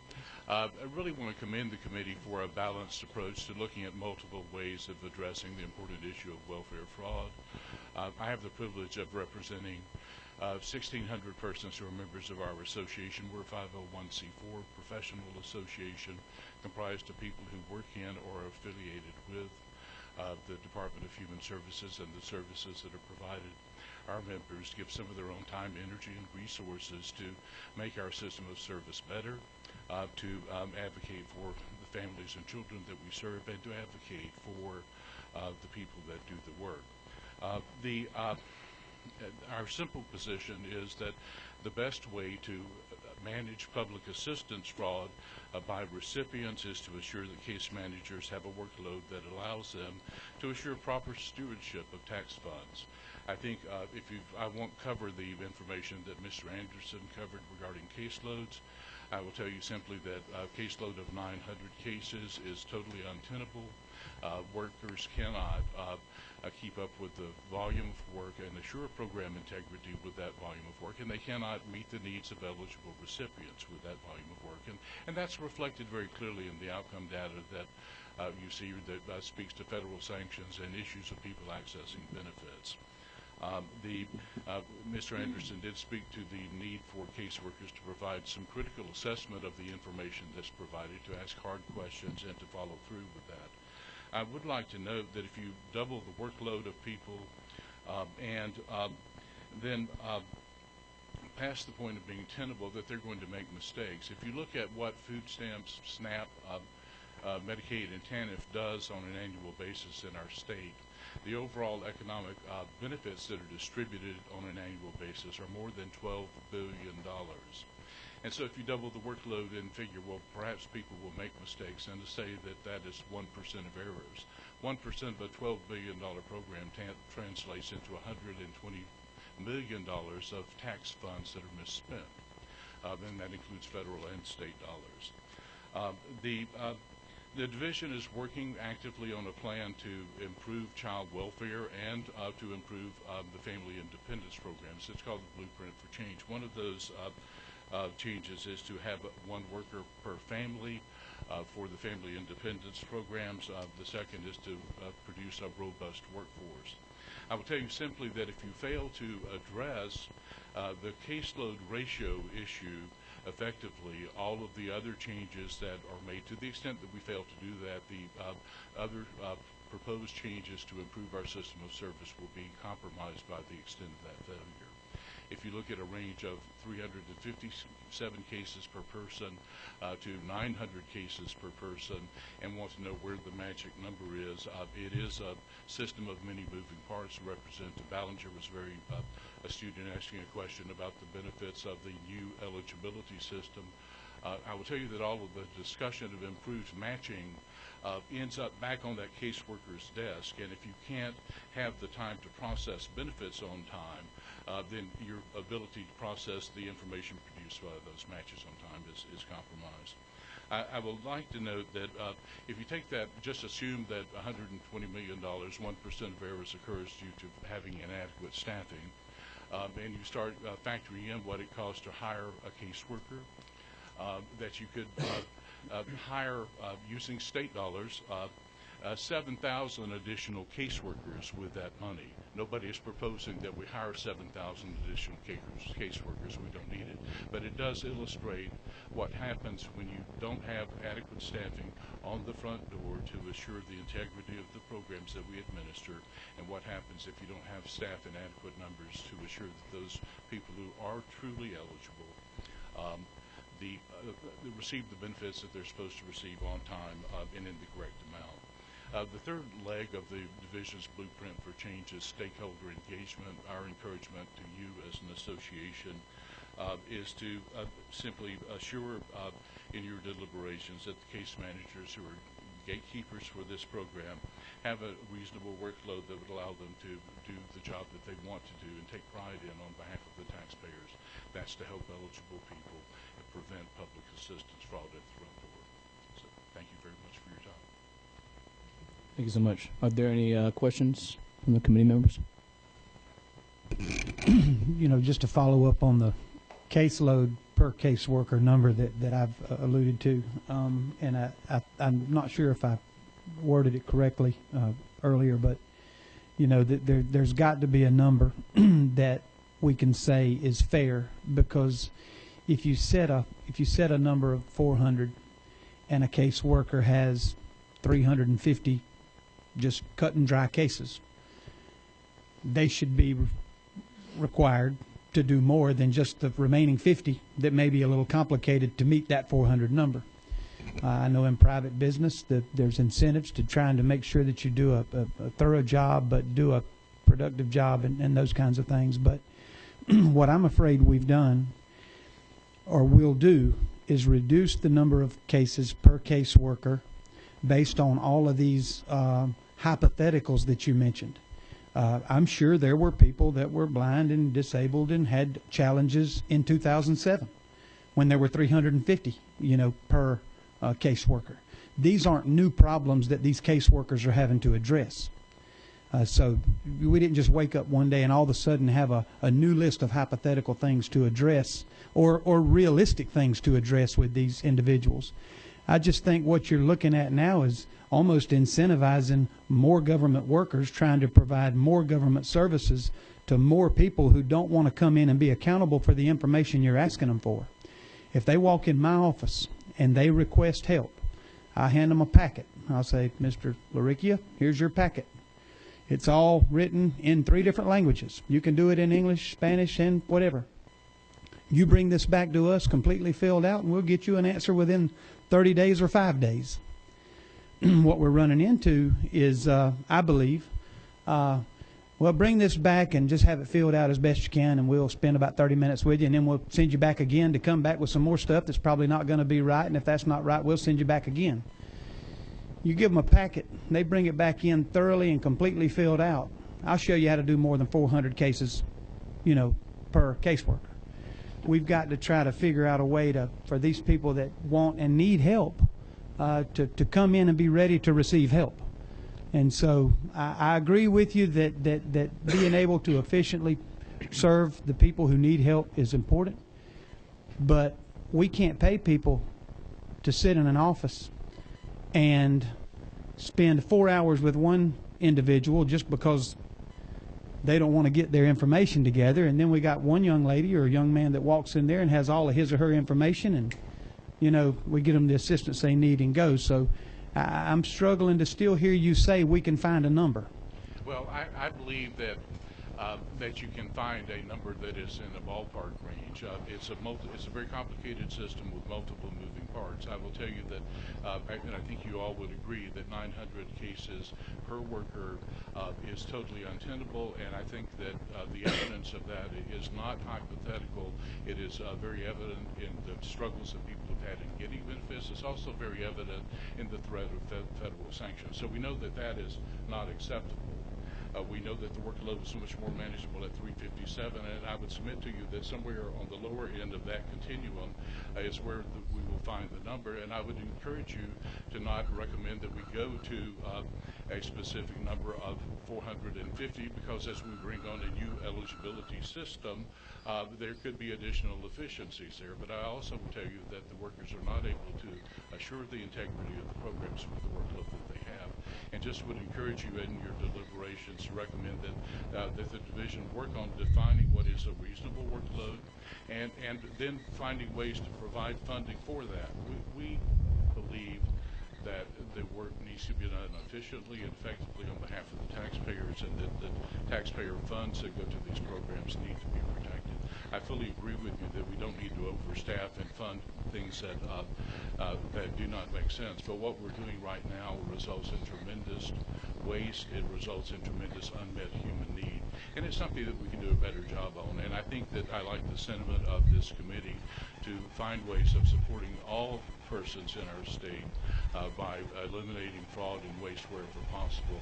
I think you cannot get to a point where you can have you've got to have adequate numbers of persons on the front line to prevent and detect fraud. Simple example, I traveled around the state, had the privilege of being in Douglas County recently.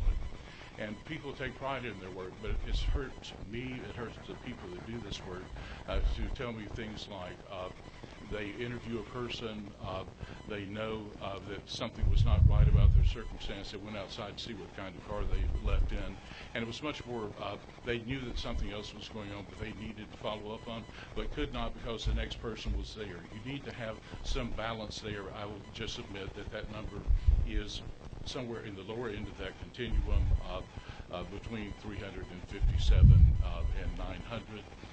and that it's always going to be a moving number because of changes and improvements in the system.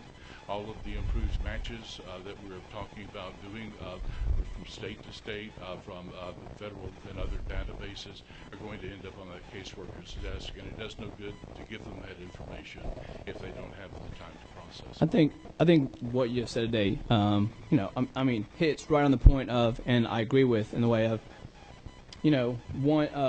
one case worker for 900.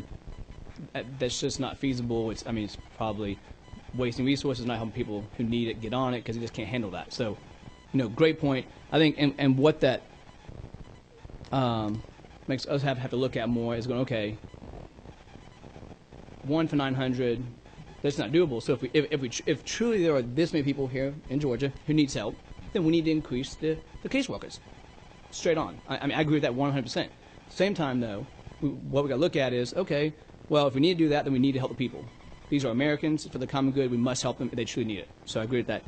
Same time, we got to look at too, and I know you agree, is just like in Arkansas, if there's 43,000 enrollees identified with out-of-state addresses, and Arkansas only has a little under 3 million people. It's like, wow, okay, something's probably. Chances are maybe Georgia's just perfect, but no state's perfect. But and nobody is. There's no such thing as perfect, but you can strive for it.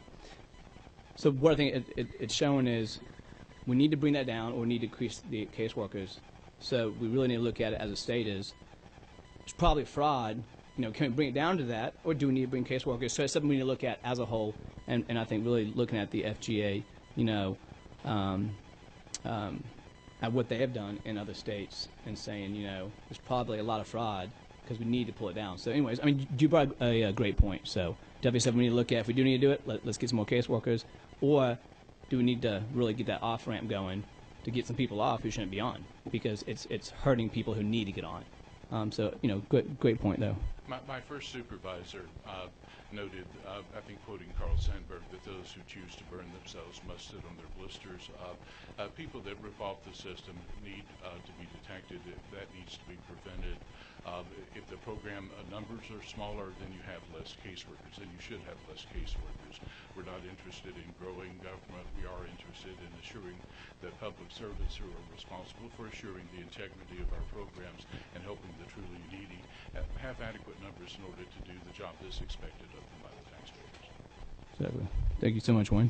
Thank you so much. I appreciate the privilege of being here, and thank you for your exceptional work. This is very important for our state. Thank you. God, I think so much that we have to keep looking at say we have to expand. I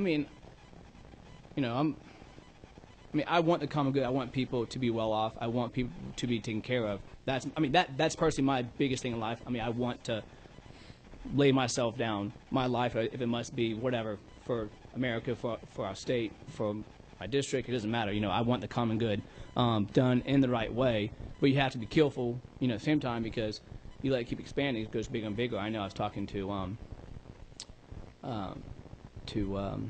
Speaker Pro Tem down in Florida, Matt Hansen, and he was saying that it's starting to see a little bit of like the cocaine dealers switching from cocaine to Medicaid fraud. So it's like it's stuff we gotta always look at on everything. It's like we need to close some loopholes before we expand. If we do need to expand, now about that, if we must do it for the common good, we must do it because people are truly struggling and we have to help them out. I'm all about that. Let's do it in that proper and wise way. We're doing our best to help them, go from welfare to success. So, anyways, kind of throwing that out there. Last we have up Bill Mickahan, chairman and founder of Georgia Works, and I'd met him. He had come and spoke at the Georgia Public Policy Conference, and I just talked about what his nonprofit has done. It's just an amazing story. So, and I know all of you will love hearing it from him, what he's done to help so many homeless men and men who have come out of prison and got on their feet and are chasing the American dream again. So it's amazing.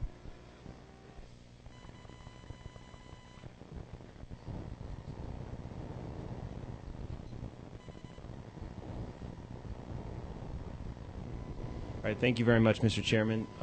I'm well aware that I stand between everyone in their sandwiches at lunchtime, so we'll make this as brief as possible. My program is called Georgia Works. I think we're part of the solution here in Georgia. I'd like to introduce myself first. I grew up here in Atlanta, married, 4 kids, went to New York City, worked as an investment banker, moved back down here, involved in various different charities, and in 2013 started focusing on homelessness.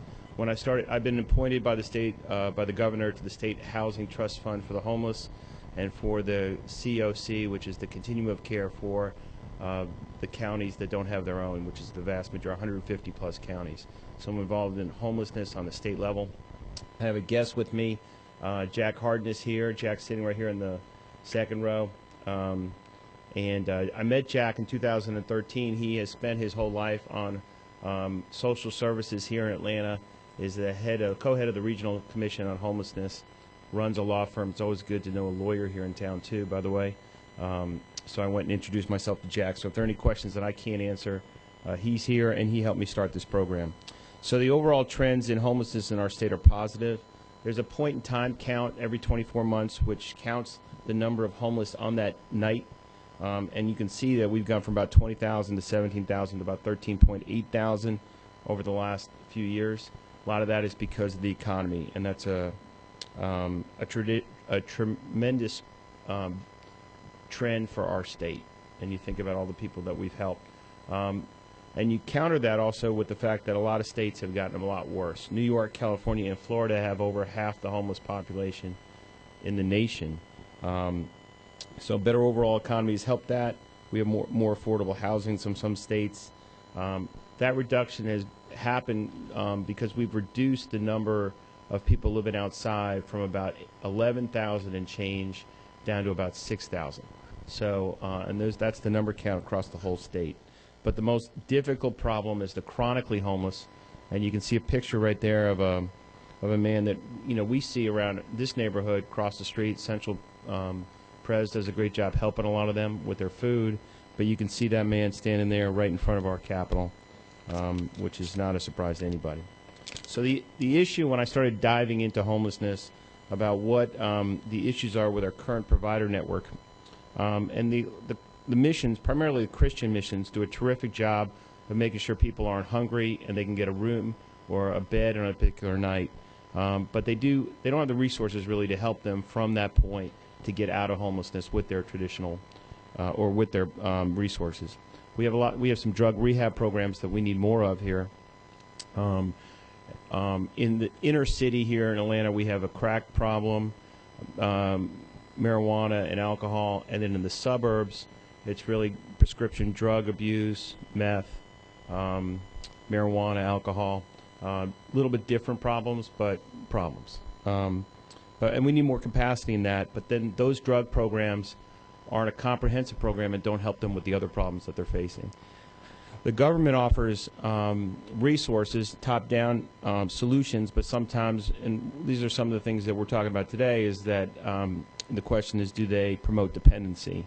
And then the second part of that is, if you have programs to help people coming out of homelessness, a lot of them have an adversarial relationship with the government to begin with, whether that's criminal history or whatever.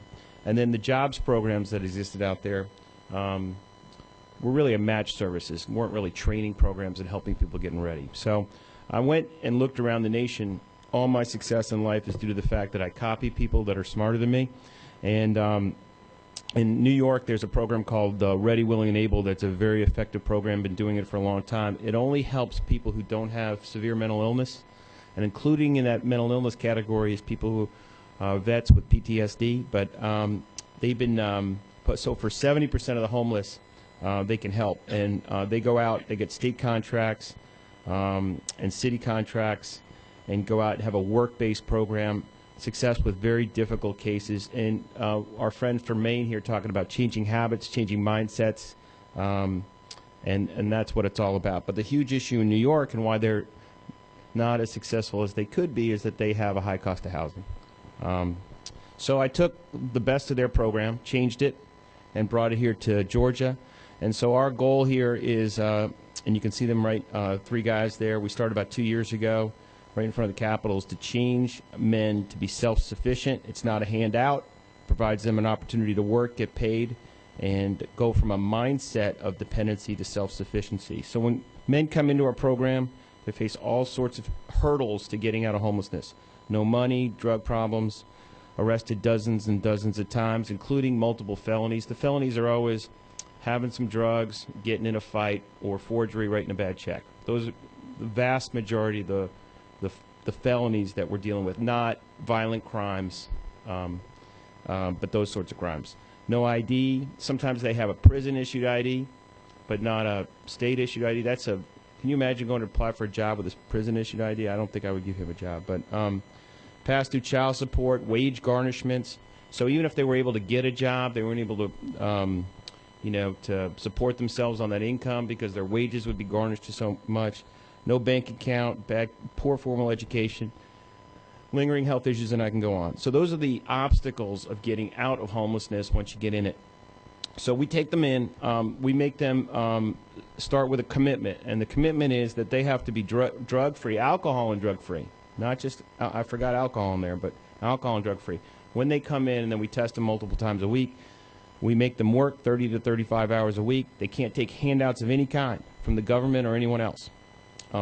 So if they're interested in Social Security disability, we're not the program for them. If they're on food stamps, they can't take them anymore.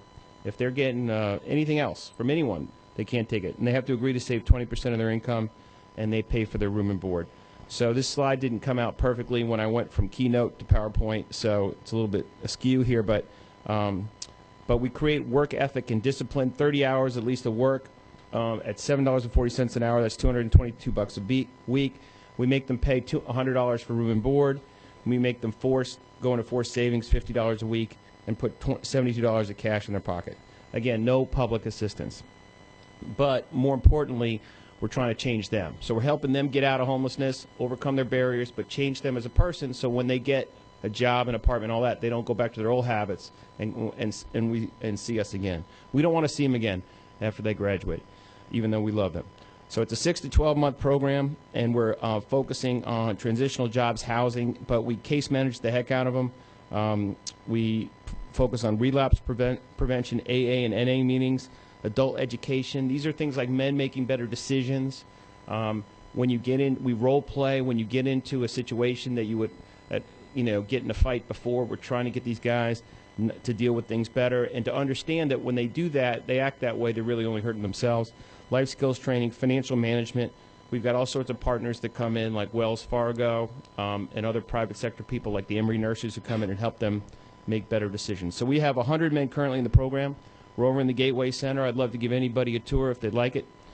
We're going to 150 in February. The goal is to end chronic homelessness in Atlanta, and I think that's within reach. We have 97 graduates, men with jobs, apartments, and they're paying taxes. So these were the guys that were lying on the street across from here, and now they've graduated, they've got jobs, they're off of benefits, and they're paying taxes. The average starting wage is $10.50 an hour. That's really the median. We've had guys $50,000 a year truck drivers, $30 an hour, plumbers. When a plumber comes to my house, by the way, as an aside, usually pays a lot more than that. But we've had men with their driving privilege restores. Now the trick to our program, and one of the reasons that makes it cost effective, is that we're running a staffing business within this homeless services program. So while we have all these guys in here, we're marketing their labor to private employers who are contracting with Georgia Works, and we're sending our guys out to work in these private employers every single day. That money that comes in is going to offset the cost of our program, and that drives down the overall net cost of our program. So we have 95% of our men or 60% of our men are in the program are working for private employers that could lead to full-time employment. And over half of our 97 graduates have gotten jobs for those private employers, and the other half have gotten jobs in the marketplace. 95% of them are in contact with their children.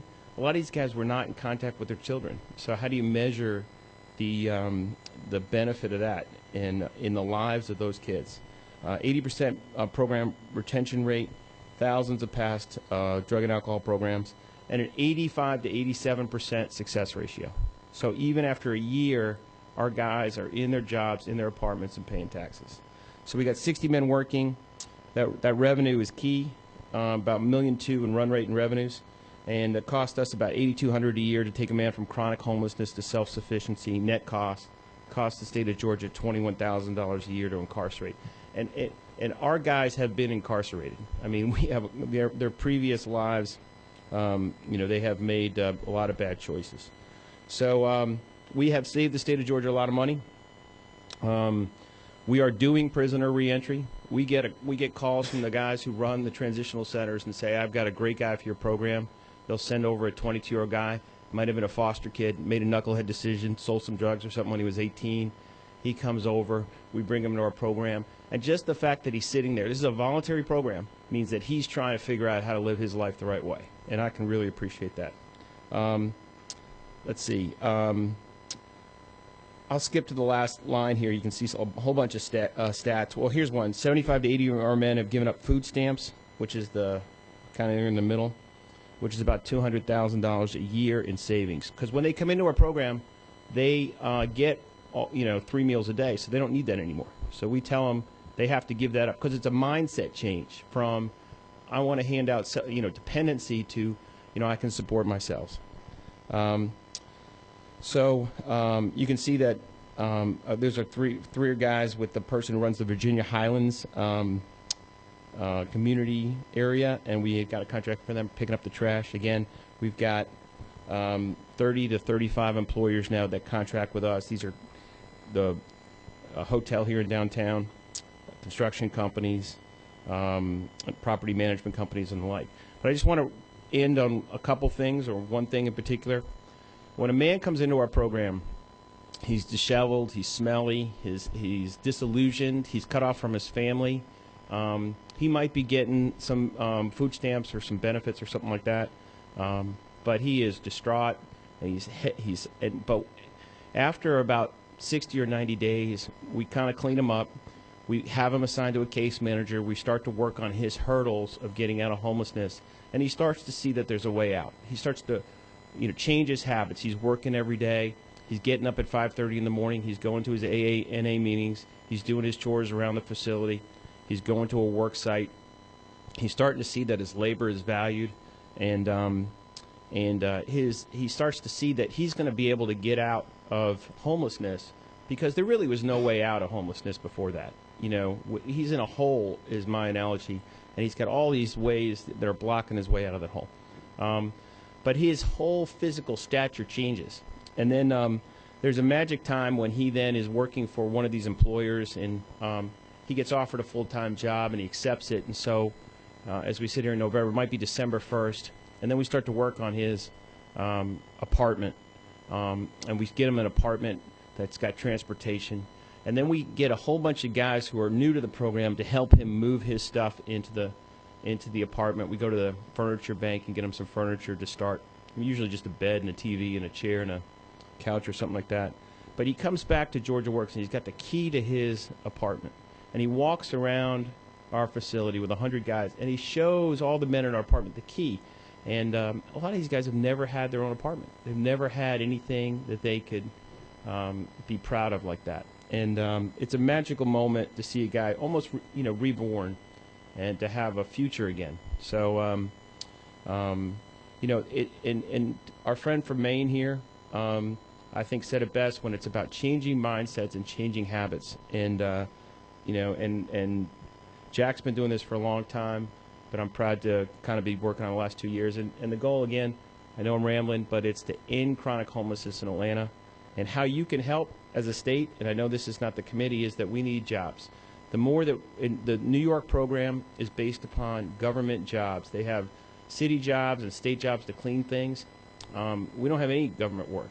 That's just not the way we've tried, but it's just not. We have not been successful in getting those.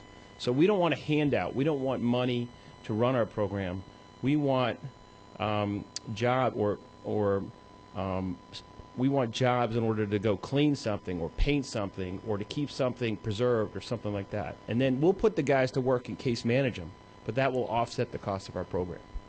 So with that, I'll end, and if there's any questions, be happy to answer. Thank you, Bill. Definitely want to say you're definitely a hero to the truly needy because you have saved over 200,000, of food stamps. So right there, thank you so much, and definitely that's definitely a step in the right direction. So thank you so much for all that you've given of your life to do this. So thank you. Thank you. I think definitely, as you said that some people, they're all at rock bottom, and we have to understand that. I mean, there are some people who rock bottom, have no way out, have given up, and we must come along and say, hey, brother, sister, I got you, come on, and give them hope again. So, I mean, some people do need that, and I definitely see that. I mean, I know looking at, like, the veteran homelessness and all that, and the suicides and all that, it's because they don't have, a lot of these, they don't have the tight families, the people to come along. That's what's hurting the most. It's not the VA totally. It's people come along and giving them a true purpose and a vision again. I know because with me, come back in the military, it's like I was fine. A bunch of my buddies struggling in different ways, but I had a strong family. I had that. So we need to always be compassionate on people because we all live different lives. And there are people who are, we all what is it? There is the American dream, but some people do need a little more help to help give them a dream and a vision and a purpose and to motivate them. So thank you so much, and it means a lot. Are there any questions from the committee members? Awesome. Thank you so much, Bill. Thank you. Well, thank you all so much for all of you for coming out today. It means a lot. And, I just wanted to read a quote I think is awesome.